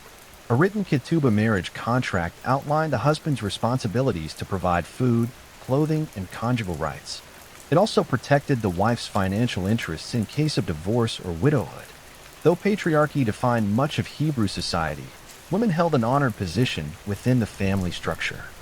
The woman of valor described in Proverbs was wise, industrious, and respected. While polygamy existed, especially among early patriarchs like Abraham and Jacob, monogamy became more common over time, particularly after the Babylonian exile. Divorce was permitted but discouraged. A man could issue a writ of divorce. Under certain conditions, however, this process required religious approval and was subject to legal limitations, ensuring that the woman was not left vulnerable or dishonored. Among the ancient Celts, marriage was a deeply communal and symbolic act, woven into the rhythms of the natural world, tribal allegiance, and ancestral law. It was less a static institution and more a fluid, adaptable bond, shaped by personal choice, social duty, and seasonal rituals. Unlike the rigid legal codes of Rome or the cosmic obligations of India, Celtic marriage customs varied widely across tribes and regions, from Ireland to Gaul to the Scottish Highlands. Yet some common threads endured: partnership, fertility, and honor. The Celts viewed marriage as a sacred oath, often sworn in the presence of tribal elders, druids, and the ever-present gods of land and sky. Marriage could be monogamous or polygynous, depending on wealth and status. Among nobles and chieftains, it was not uncommon for a man to have multiple wives, each with her own household standing. However, this was governed by clear expectations and mutual agreement. Women were not passive figures. Celtic women often had legal rights, including property ownership, divorce, and even the ability to initiate marriage. One striking feature of Celtic union was the trial marriage, a year-and-a-day arrangement where couples could live together before deciding whether to continue the relationship permanently. If either partner was dissatisfied, they could walk away without stigma. This custom, far ahead of its time, emphasized consent and compatibility over permanence for its own sake. Ceremonies often coincided with seasonal festivals like Beltane, a fire rite marking the beginning of summer and fertility. Couples would leap over flames or pass between bonfires to symbolize purification and union. These rites were believed to bless the marriage with strength, fruitfulness, and harmony with nature. Marriage contracts, especially among elites, were formalized and could include clauses about dowries, shared property, and inheritance. Unlike many ancient societies, Celtic law recognized mutual responsibilities between spouses. Abuse or neglect could be grounds for dissolution, and women had recourse in tribal courts. The spiritual dimension of Celtic marriage was ever present. Vows were not just personal, they were bound to the earth, the tribe, and the gods. The couple's union was a thread in the larger tapestry of land and lineage, and their fidelity was a promise not only to each other, but to the sacred balance that held the world together. The origins of Malbec Castle lie not in the misty forests of Poland, but in the searing heat of the Holy Land. During the late 12th century, the Teutonic Order was born amidst the chaos of the Third Crusade. Originally formed in 1190 as a group of German crusaders caring for wounded Christian soldiers in Acre, the order soon transformed into a full-fledged military monastic force, part nurse, part knight, and wholly devoted to the expansion of Christendom. But the Holy Land was slipping away. As Muslim armies under Saladin reclaimed territory and European powers lost interest, the Teutonic Knights found themselves without a clear purpose. Their zeal remained, but the battleground would shift. In 1226, the Polish Duke Conrad of Mazovia saw an opportunity. Plagued by raids from pagan Prussian tribes to the north, he invited the knights into his lands, offering them territory in exchange for protection and conversion of the Baltic peoples. The Teutonic Knights agreed, but they had ambitions far beyond missionary work. With papal backing and imperial approval, they began carving out their own theocratic state. In this war-torn frontier, the sword would spread the cross. Brick by brick, they laid the foundation of a new stronghold to anchor their rule, Marienburg, later known as Malbork, Mary's Castle, named in honor of the Virgin Mary, patroness of the order. Construction began in 1274, and from the start it was meant to. This was not merely a fortress, it was a declaration. Built in the distinctive red Gothic brick style of Northern Europe, it rose from the banks of the Nogat River like a crusader's dream cast in stone. Its walls would not only keep out pagans and rebels, they would proclaim the spiritual and military might of the knights to the entire region. Malbork was more than a castle. It was a base of operations, a monastery, an administrative center, a symbolic heart of a rising religious empire. The warrior monks were no longer foreign guests. They were rulers now. And this castle, still in its infancy, would one day become the largest fortress in the world by land area and a bastion of medieval power that still endures. By the late 13th century, Malbork Castle was no longer just a strategic foothold. It was evolving into a monumental expression of power, faith, and architectural ambition. Rising from the flatlands of the Vistula Delta, it stood defiant and unmistakable, a fortress built not of stone but of brick, the bold material of the north. In an age where most castles clung to limestone and granite, Malbork's red Gothic walls radiated both innovation and intimidation. The Teutonic Knights didn't simply want a stronghold. They wanted a sacred fortress where war and worship could exist side by side. The layout reflected this duality. The complex was built in 3 sections, the High Castle, the Middle Castle, and the Lower Castle, each walled and fortified, each serving distinct purposes. The High Castle, the spiritual core, housed the chapel, the chapter house, and the monks' quarters. This was where the knights lived, prayed, and planned. The architecture was designed with religious symbolism in mind. Narrow windows let in filtered light, casting long shadows on cold stone floors. Vaulted ceilings rose like cathedral arches. Defensive features doubled as spiritual metaphors. Height meant nearness to God. Darkness and light symbolized divine truth against the chaos outside the walls. Malbork wasn't just meant to endure siege. It was meant to inspire awe. The Holy Virgin Church, nestled within the High Castle, featured stained glass, intricate tile work, and a statue of the Virgin Mary that towered over the outer walls. Every turret, passageway, and tower was laid out with intent. Nothing was wasted, nothing left to chance. Even the latrines drained cleverly into the Nogat River, a reminder that the knights brought order and cleanliness to a land they viewed as wild and unconverted. As the 14th century dawned, Malbork continued to expand. Craftsmen, laborers, and stonemasons worked year-round. Local peasants were often conscripted to supply food, timber, and manpower. Meanwhile, the fortress became the administrative and spiritual nucleus of the Teutonic Order's growing state. More than just a castle, Malbork was a statement, a brick-and-mortar sermon declaring that the order was here to stay, both as warriors and as monks. It was faith. Clad in armor, a monastery wrapped in battlements, and it had only just begun to grow. As the 14th century progressed, Malbork Castle was no longer simply a military base. It had become the epicenter of a growing theocratic empire. From this formidable brick bastion, the Teutonic Knights expanded their control across the Baltic, transforming what was once a campaign of conversion into a full-scale colonization of territory, people, and resources. The order operated like a cross between a kingdom and a corporation. Its Grand Master, essentially both Pope and King within the realm, ruled from Malbork with the aid of a strict monastic hierarchy. Beneath him were knights, priests, and lay brothers, all bound by vows of poverty, chastity, and obedience, yet managing vast estates, trade routes, and tax systems. Their goal wasn't only religious, it was territorial consolidation. Forests were cleared, towns were built, paganism was driven underground or destroyed. Malbork was both the symbolic and logistical heart of this effort. Here the chapter house met to deliberate on policies, elect new Grand Masters, and decide on matters of war and diplomacy.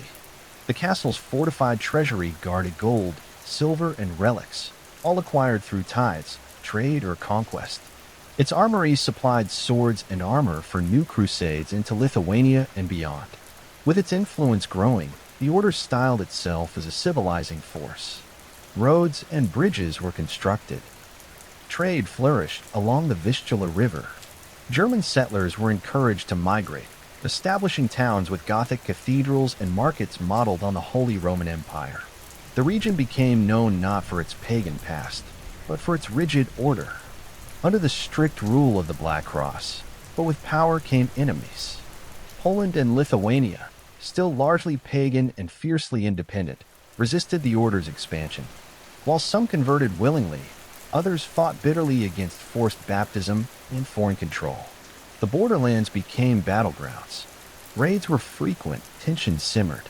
Still, from the safety of Malbork's thick walls, the Teutonic Knights seemed invincible. At its height, the Teutonic Order controlled vast stretches of land stretching from the Baltic Sea deep into Eastern Europe, and at the very center stood Malbork, no longer just a castle but the capital of a religious state, a monument to faith, power, and imperial ambition. But ambition rarely goes unchallenged by the dawn of the 15th century, seemingly. The unstoppable rise of the Teutonic Order had begun to provoke dangerous resentment. From its brick towers and iron gates, Malbork Castle presided over a domain forged in conquest and enforced through faith. But the knights had made powerful enemies, most notably the newly united kingdoms of Poland and Lithuania. In 1386, a seismic shift occurred. The Grand Duke of Lithuania, Jogaila, converted to Christianity and married the Polish queen, becoming King Vladislav II Jadwiga of Poland. With this union, Lithuania, the last pagan stronghold in Europe, embraced Christianity, removing the order's core justification for its crusade. The ideological ground beneath the Teutonic Knights began to erode, but it wasn't just about religion. It was about land, influence, and revenge. Lithuania had long resisted the order's invasions. Poland had territorial disputes. Now joined by marriage, faith, and politics, the two kingdoms had the strength to confront the knights directly. Tensions turned into border raids. Raids escalated into war. The showdown was inevitable. In 1410, it came. The Battle of Grunwald, also known as the Battle of Tannenberg, saw the combined Polish-Lithuanian army clash with the Teutonic Knights in one of the largest and bloodiest battles of medieval Europe. The knights, heavily armored and confident, were outmaneuvered. Their army was crushed. Their Grand Master, Ulrich von Jungingen, was killed on the field. The defeat sent shock waves through the Order's territories. But the Polish-Lithuanian alliance didn't stop at victory. They marched directly toward Malbork, hoping to deliver the final blow. As the enemy army approached, Malbork prepared. Its walls were tall, its supplies vast, and its defenders determined. The new Grand Master, Heinrich von Plauen, a brilliant strategist, took command. Siege engines were built, defenses reinforced. Archers took their posts. For 2 months, the Allied armies tried to breach Malbork's defenses, but the castle held. Arrows rained from battlements. Boiling oil spilled from murder holes. Disease and supply shortages plagued the attackers. Eventually, the besiegers withdrew. Though bruised, the order survived for now. But Grunwald marked the turning point. The aura of invincibility was gone, and while Malbork's walls had withstood the siege, the empire they guarded had begun to crack. Though Malbork Castle had survived the siege of 1410, the Teutonic Order was never the same. Their decisive loss at the Battle of Grunwald had shattered the illusion of dominance. The once rising tide of their theocratic empire began to recede. Their territories remained vast, their fortress impenetrable, but their grip on power was loosening slowly, then all at once. The Order struggled under the weight of debt, war reparations, and internal unrest to fund their defense and rebuild their armies. They imposed heavy taxes on their subjects, especially on the growing class of German-speaking merchants and townspeople. But loyalty had its limits. Discontent simmered across Prussia. fueled by economic hardship and the increasingly autocratic behavior of the knights. In 1454, a powerful confederation of Prussian nobles and cities erupted. Fed up with the order's rule, appealed to King Casimir IV of Poland to incorporate their lands into the Polish crown. The king agreed, sparking the 13 Years' War, a brutal, grinding conflict that would decide the fate of Malbec and the Teutonic state. At first, the order held fast. Malbec remained their jewel, their stronghold, but the tide had turned against them. The Polish army, backed by the rebellious Prussian League, pushed deep into Teutonic territory, unable to pay their mercenaries. The knights made a fatal mistake. In 1457, facing bankruptcy, the Teutonic orders hired troops at Malbork, largely Bohemian mercenaries, and sold a castle to the Polish king, not with swords or siege towers, but with silver. Poland walked through Malbork's gates not as conquerors, but as buyers. The greatest fortress in Christendom had changed hands without a battle. The Teutonic Knights retreated to Königsberg. Their state, though not entirely destroyed, was fractured and humiliated. Malbork, once the nerve center of a militant order, was now a royal residence of the Polish monarchy. From this point on, it would serve kings, not crusaders. The fall of Malbork marked the collapse of the order's imperial dreams. Their fortress had stood against catapults, sieges, and swordplay, but in the end it fell to economics and betrayal. The age of the warrior monks was over, and the brick walls that once echoed with prayers and battle plans now whispered of decline. With the fall of the Teutonic Knights in 1457, Malbork Castle entered a new era, no longer the domain of crusader monks, but now a jewel in the crown of the Polish monarchy. King Casimir IV Jagiellon, who acquired the fortress through payment rather than conquest, recognized Malbork not only as a military asset, but also as a potent symbol of Polish ascendancy over Teutonic decline. Malbork became one of the royal residences of the Polish kings, particularly valued for its size, strategic location, and grandeur, though it had been built for defense and monastic discipline.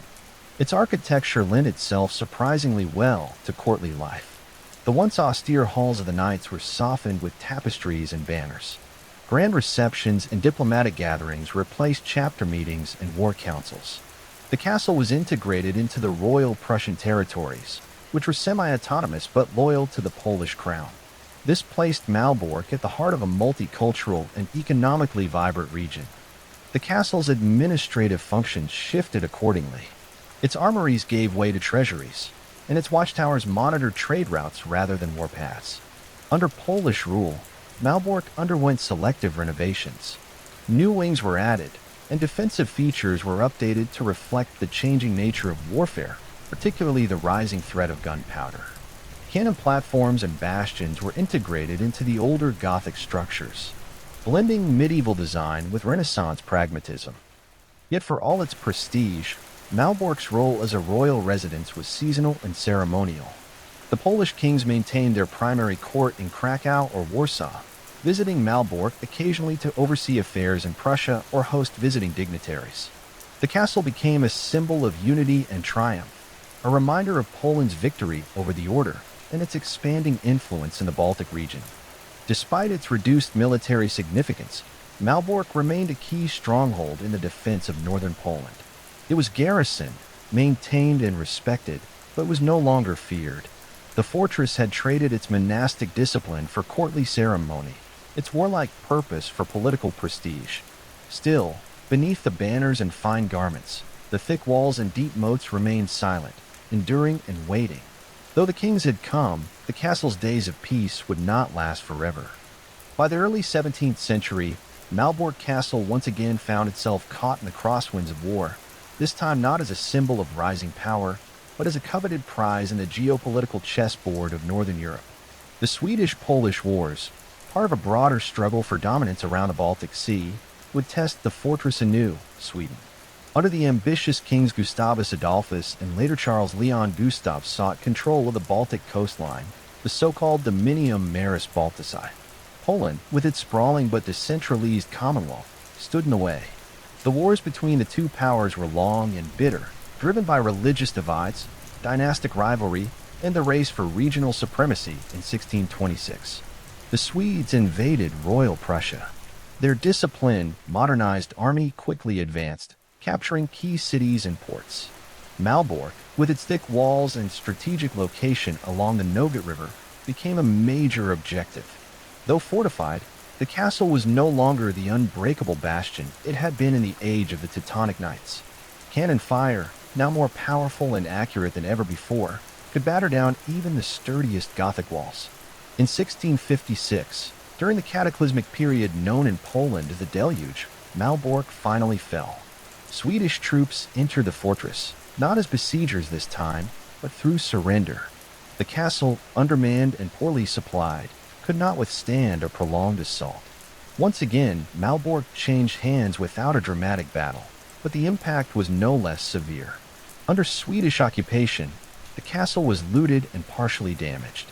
Priceless artifacts, treasures and archives were carted away to Stockholm.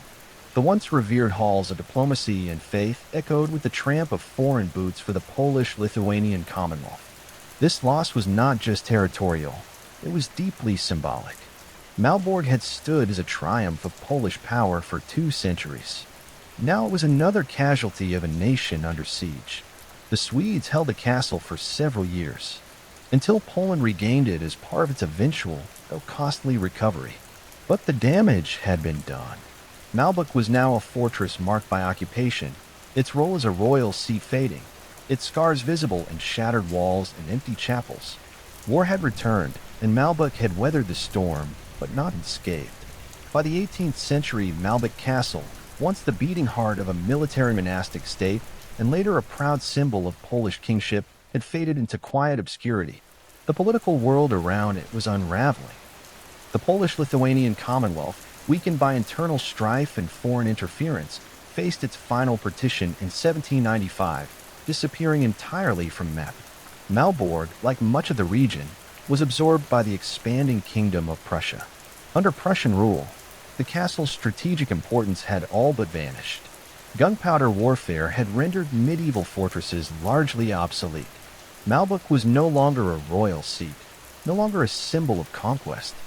It was a massive, aging structure that was too expensive to maintain and too awkward to modernize. The Prussian authorities found new, mundane uses for its vast halls and echoing chambers. The chapel, where Teutonic knights had once prayed, became a warehouse. The refectories turned into barracks. Even parts of the ornate interiors were gutted to make room for storage and military supplies. Some structures were dismantled entirely, with bricks repurposed for other buildings in the area. The castle was treated less as a historic monument and more as a convenient pile of usable material. Locals and soldiers alike began to forget its past. Centuries of religious, political, and military legacy were buried beneath dust and indifference. Visitors noted its decaying towers, its collapsed arches and ivy-covered walls. The once proud fortress was now little more than a shell of faded glory, a relic too large to ignore, yet too costly to restore. But even in its decline, Malbork never fully disappeared.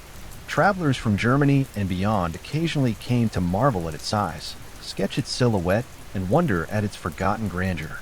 Romantic-era artists and thinkers, enchanted by medieval ruins and stories of chivalry, began to see the castle not as obsolete but as timeless, a frozen echo of a more heroic age. Still, the castle remained largely neglected, no longer defended, no longer ruled, no longer celebrated. Malbork stood in silence. The walls that had once rung with battle cries, processions, and royal decrees now held only dust, shadows, and memories. It would take a new century, a rising interest in national identity, and a wave of historical romanticism to breathe life back into its weathered bricks. In the 19th century, Malbork Castle's long silence was finally broken as nationalism swept through Europe. So too did a newfound reverence for the medieval past. Ruins became relics. Forgotten fortresses became touchstones of cultural pride. For the Germans, now seeking a unified identity, Malbork, or Marienburg as they called it, emerged as a symbol of Teutonic strength and romanticized knighthood. The restoration began in earnest in the 1800s, led by Prussian architects and historians who saw in the decaying bricks not just a structure, but a story. Detailed studies were conducted. Gothic motifs were carefully reimagined. Sections were rebuilt with painstaking attention to medieval styles, though often with a touch of 19th century artistic license. The process wasn't always historically accurate. Some elements were idealized rather than authentic, but the spirit of revival was strong. Malbork became a national monument of the German Empire. Paintings, operas, and textbooks depicted it as a cradle of Teutonic glory. German emperors visited, and ceremonies were held in its great halls. It was no longer just a castle. It was heritage, myth, and architecture fused into a single powerful icon. But history's tides would shift again. After World War I, the region was contested. After World War II, it was transformed. In 1945, as Soviet forces advanced into East Prussia, Malbork suffered heavy bombardment. Fires gutted the interiors, walls crumbled. Once again, the castle was at war, and once again it was left in ruins. After the war, Malbork became part of a reborn Poland, and its identity changed once more. No longer a symbol of German pride, it became a reclaimed piece of Polish history, not for conquest, but for preservation. The post-war Polish government undertook another massive restoration, this time aiming for historical fidelity and cultural inclusivity. Brick by brick, it was rebuilt not as a fortress of war, but as a monument to resilience. Today, Malbork Castle stands as the largest brick fortress in the world, the UNESCO World Heritage Site, and a testament to nearly 8 centuries of European history. Tourists wander its courtyards. Historians study its layers. Its walls, once stained by siege and politics, now echo with the voices of school children and the quiet awe of visitors. Malbork no longer defends, it remembers. In the early 1800s, the United States was a young nation with restless ambitions. Its eastern cities were growing, but for many Americans, the real promise lay beyond the Appalachian Mountains in the vast, untamed wilderness of the West. This desire to expand was more than a personal impulse. It was wrapped in a national philosophy known as Manifest Destiny, the belief that Americans were destined by providence for purpose to settle from the Atlantic to the Pacific, no matter what or who stood in the way. What began as a trickle of brave homesteaders soon swelled into a mass movement. By wagon, horseback, and on foot, thousands of families ventured into the frontier, drawn by the hope of cheap land, fresh opportunity, and the chance to escape debt, poverty, or overcrowded cities. Land grants, homesteading laws, and glowing newspaper editorials promised fertile soil, freedom, and ownership, all waiting for the bold to take. But the journey west was not for the faint of heart. Pioneers faced weeks, even months, of grueling travel. Trails like the Oregon Trail, Santa Fe Trail, and California Trail became lifelines across mountains, rivers, and plains. Supplies were packed tightly into wagons, which served as both transportation and temporary homes. Dangers lurked everywhere. River crossings, animal attacks, broken axles, and disease could strike without warning. And yet the pull of the West remained irresistible. For many, the idea of carving out a piece of the frontier was more than a land grab. It was a shot at reinvention. A poor tenant farmer could become a landowner. An immigrant with no inheritance could start anew. On the frontier, there were no neighbors to impress, no aristocracy to navigate, only raw land and the will to tame it. The frontier was also a place of contradiction. It promised freedom, but it came at the cost of displacing indigenous peoples whose lands were redefined as wilderness. It offered opportunity, but only for those strong or fortunate enough to survive. Still, the myth of the frontier, of rugged individuals braving the unknown, became woven into the American identity. And for those first pioneers, life on the frontier was not just a dream. It was a gamble taken 1 mile, 1 river, and 1 wooden wheel at a time. Once the Journey W was complete, if it was completed at all, the real work began. The American frontier did not welcome settlers with ready-made homes or planted fields. It offered only trees, soil, weather, and time. For pioneers, establishing a homestead meant transforming raw wilderness into a space that could sustain life. Starting with the most basic necessity, shelter. A log cabin was the structure of choice, not for comfort, but for practicality. Trees were abundant and tools were few. A family might arrive at their chosen plot with little more than an axe, a wagon of supplies, and sheer determination. First, they cleared the land. Then came the notching and stacking of logs, fitted without nails. secured with mud and moss. Roofs were often made of split logs or thatched grass. Windows were rare luxuries. If present, they were small and often covered with greased paper instead of glass. Inside, life was harsh but purposeful. One-room cabins housed entire families, sometimes a dozen people or more, all under the same roof. Privacy was nearly non-existent. Cooking was done over open hearths, and smoke often filled the cramped space. Bedding might be straw, stuffed into cloth sacks. The furniture was rough-hewn and homemade. Every item served a function. There was no room for decoration, only survival. But even in these difficult conditions, life began to take shape. Gardens were planted, small livestock raised. Children gathered firewood and fetched water from nearby streams. Women cooked, preserved food, spun cloth, and tended to illness. Men hunted, trapped, built fences, and defended the homestead when necessary. Each season brought new labor, planting, harvesting, chopping wood, preserving food for winter. Rest was rare. Neighbors were few and far between, but when they did exist, they were invaluable. Frontier families often worked communally, raising barns together, helping each other during childbirth or gathering for seasonal harvests. Survival depended not only on independence, but also on a fragile web of mutual aid. On the American frontier, nature was both provider and adversary. While the land held the promise of bounty, it offered nothing freely. Every meal, every warm fire, every drop of clean water had to be earned through sweat, skill, and endurance. There were no markets, no electricity, no stocked pantries, only what could be grown, gathered, hunted, or preserved. Food was a daily concern, not a convenience in the early months of settlement, many families relied on hardtack, salted pork, dried beans, and flour brought from the east. These supplies, though essential, dwindled quickly. The long-term solution was self-sufficiency. Gardens were planted as soon as the ground thawed. Corn, beans, squash, and potatoes were staples. Herbs were grown for both flavor and medicine. Nothing went to waste. A single failed harvest could mean hunger or worse. Meat came from the wilderness. Men and older boys hunted deer, rabbits, wild turkeys, and sometimes larger game like bison. Traps were set for smaller animals. Fishing in nearby creeks provided vital protein, especially during warm months. Every kill was a victory, every successful forage a small triumph over uncertainty. But nature's gifts came with danger. Bears, wolves, and mountain lions also roamed the land, and starvation was never far off in a bad season. Preserving food for winter was a skill that meant the difference between comfort and calamity. Smokehouses, root cellars, and drying racks were used to keep meat, vegetables, and fruits edible through the cold months.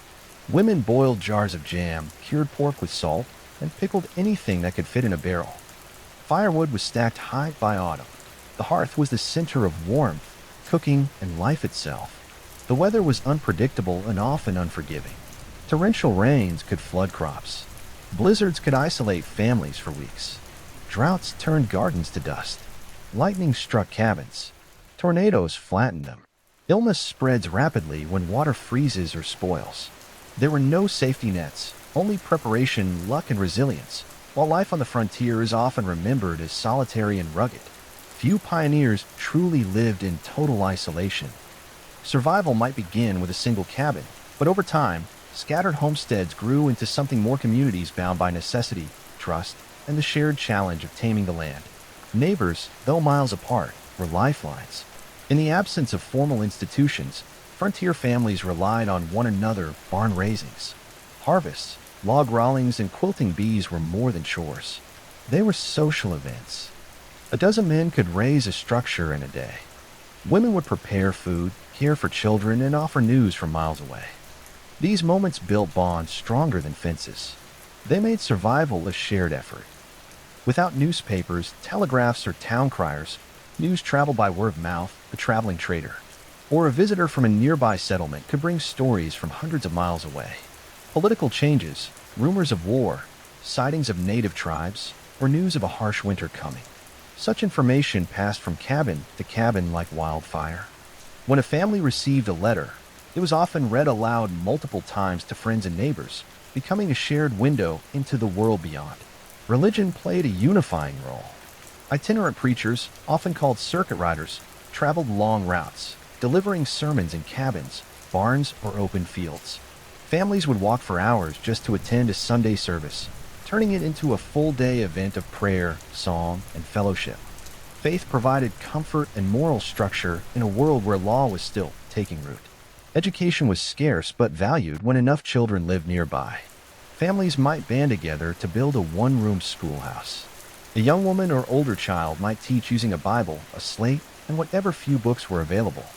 Community events like spelling bees and holiday gatherings offered rare joy and a sense of normalcy amid the hardships. Life on the frontier was not only a struggle against nature, it was also a collision of peoples, cultures, and claims to the land as settlers moved westward. They entered territories long inhabited by Native American tribes. For the pioneers, the land was a promise. For indigenous peoples, it was home. The result was a tense, often violent balance between conflict and coexistence. Some encounters were peaceful. Trade was common along major trails. Settlers exchanged metal tools, cloth, or firearms for furs, food, and local knowledge. Native guides sometimes helped families navigate unfamiliar terrain or warn them of incoming storms. There were moments of genuine friendship, shared meals, gifts, and quiet understanding across the cultural divide. But these moments were fragile, and the pressure of expansion would strain them to breaking. As more homesteads appeared, so did tensions over land and resources. Settlers cleared forests, diverted water, and hunted game, unaware or indifferent to the fact that these lands were deeply tied to the spiritual, economic, and ancestral life of native nations. Treaties were signed, then broken. Promises were made, then ignored. As a result, hostility grew. Raids occurred on both sides. Some settlers feared attacks at night. Homes were fortified, rifles kept close, children taught to stay quiet and hidden. Stories of violence, whether exaggerated or true, traveled fast and stoked fear. At the same time, indigenous communities saw their land shrink, their hunting grounds vanish, and their way of life threatened by unfamiliar laws and permanent fences. Militias were formed, forts were built. Entire conflicts erupted, from small skirmishes to full-scale wars like the Black Hawk War or the clashes along the Oregon Trail. Some native tribes chose to fight. Others tried diplomacy or moved further only to face more settlers in time. There was no simple resolution. Yet even amid conflict, instances of cooperation endured. Some Native Americans worked alongside settlers, married into families, or converted to Christianity. Some settlers adopted indigenous farming methods, herbal medicine, or winter survival techniques. The frontier was a place of blurred lines. Not always war, not always peace. On the American frontier, survival was often credited to grit, strength, and resilience, and no one embodied these traits more quietly and completely than the women of the wilderness. While frontier tales often spotlight men blazing trails or fending off wolves, it was the labor, intelligence, and endurance of women that held frontier life together, day after grueling day. Women wore many roles, often at once. They were mothers, doctors, teachers, farmers, hunters, and protectors, expected to work from sunrise to long after sunset. A pioneer wife might begin her day kindling the fire, milking the cow, and preparing breakfast. From there, she churned butter, mended clothing, tended to children, gathered herbs, and maintained the garden in emergencies. She delivered babies, dressed wounds, and sat beside the dying with no formal training and often no help. Yet women were not confined to the home. Many worked the fields beside their husbands, chopped wood, or helped build cabins. Some hunted small game. Others drove wagons during the westward journey, managing oxen and navigating rugged terrain when men were injured or away when widowed, which was not uncommon. They took on entire homesteads alone, raising children and crops with little more than raw determination. Women also brought culture, learning, and continuity. In isolated regions with no schools, they taught their children to read and write using family Bibles and borrowed books. They kept diaries, wrote letters, and recorded recipes and remedies, documents that later became rich historical records through them.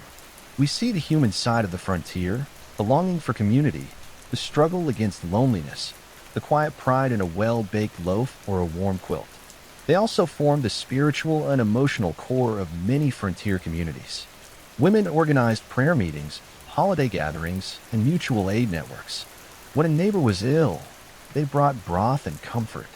When a child died, they dug the graves and mourned together. Their strength was not always loud, but it was ever present, steady as the hearth fire. For children on the American frontier, life was not defined by toys or school books, but by responsibility, resilience, and resourcefulness. From an early age, frontier boys and girls were expected to contribute to the family's survival. Childhood was brief and often harsh, shaped by hard labor, long winters, and the ever-present challenges of a wild and changing land. Daily life for frontier children revolved around chores, not play. Boys were taught to chop wood, hunt small game, tend livestock, and protect the homestead. Girls helped with cooking, spinning, milking cows, gardening, and caring for younger siblings. Children as young as 5 had tasks to complete before breakfast. There was little room for idleness when every pair of hands mattered. That said, childhood on the frontier wasn't entirely joyless. Children found time to play with what they had. A rag doll sewn by hand, a carved wooden animal, or a hoop and stick. They invented games using stones, sticks, or imagination, often drawing from stories passed down around hearth. Social gatherings like harvests or barn dances offered rare chances for fun and interaction with other children, sometimes many miles away. Education was a privilege, not a guarantee.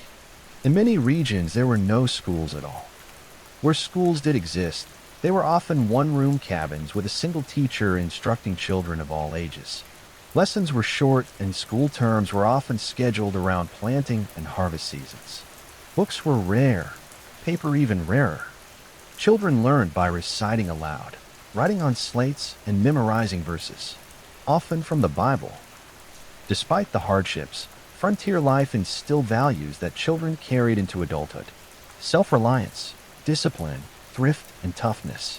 Children learned to care for animals, cook meals, and repair tools, not for enrichment, but for survival. They witnessed birth, death, and nature's fury up close, often without protection or explanation. These experiences created a maturity far beyond their years. Winter on the American frontier was not a passing season. It was a test of everything a family had prepared for. When the first snow fell, the frontier changed. Trails vanished, rivers froze, trees stood bare, and the wind cut through even the thickest wool. For weeks, or even months, isolation became total. And survival depended entirely on what had been done before the cold arrived. Cabins were reinforced.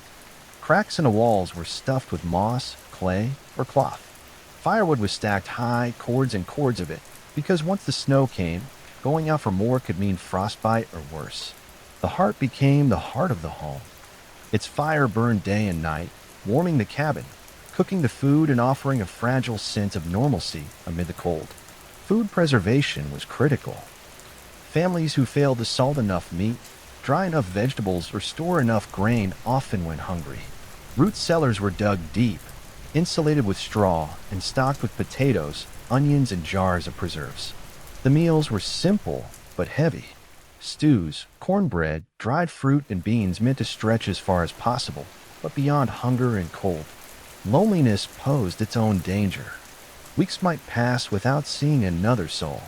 Snow drifts made travel nearly impossible. Letters from back east arrived late, if at all. The silence of the woods was profound. For some, especially women and children, the solitude became unbearable. Cabin fever, anxiety, and depression were common, though rarely spoken of. Families passed the time with what they had storytelling, Bible reading, mending clothes, carving tools, or patching quilts. Children played quietly indoors, learning to entertain themselves without much space or distraction. Every day was measured by the fire's glow and the stores in the cellar. But even in the deepest cold, endurance took root. Winter was a season of waiting for the sun to rise a little earlier, for the snow to melt, for the earth to soften again beneath tired boots. And when spring finally came, with its thawing creeks and returning birds, frontier families emerged from their cabins, thinner but alive. By the late 19th century, the American frontier had begun to fade. Railroads cut across the plains. Towns rose where once there was only forest, and the once vast wilderness was divided by fences and deeds. But the legacy of the frontier, its culture, values, and myths endured long after the last wagon creaked westward. The U.S. Census of 1890 famously declared the frontier closed. The land had been settled, mapped, and claimed. Homesteads became farms, cabins became towns, and territories became states. What had once been a dangerous and unpredictable edge of civilization, it was now part of the nation's center. Yet the story of the frontier remained deeply embedded in American identity, shaped by those who had endured it. The people who settled the frontier left behind more than log cabins and split rail fences. They left a national character built on self-reliance, perseverance, and innovation. The idea that one could carve out a life with their own two hands became central to the American dream. The frontier ideal romanticized hard work, personal freedom, and rugged independence, values still echoed in modern culture, politics, and folklore. But this legacy was complex. The same expansion that brought opportunity to settlers came at devastating cost to native peoples. Tribes were displaced, treaties broken, cultures disrupted or destroyed. The landscape itself was forever changed. Forests cleared, rivers redirected, wildlife hunted nearly to extinction. The triumph of the frontier came with irreversible consequences. Still, the stories endured. Frontier diaries, oral histories, and family legends kept the spirit of those early years alive. Pioneers became icons. Men like Daniel Boone and Davy Crockett. Women like Laura Ingalls Wilder, representing courage and endurance. Their lives were transformed into books, songs, and later films. The reality was often harsher than the legend, but the myth carried meaning. Today, remnants of the frontier still stand, weathered cabins, wagon ruts, and gravestones carved by hand. Museums and historic sites preserve the artifacts, but the truest legacy lies in the enduring sense of possibility that the frontier inspired. The belief that a person, no matter their origin, could start over, endure hardship, and leave something behind.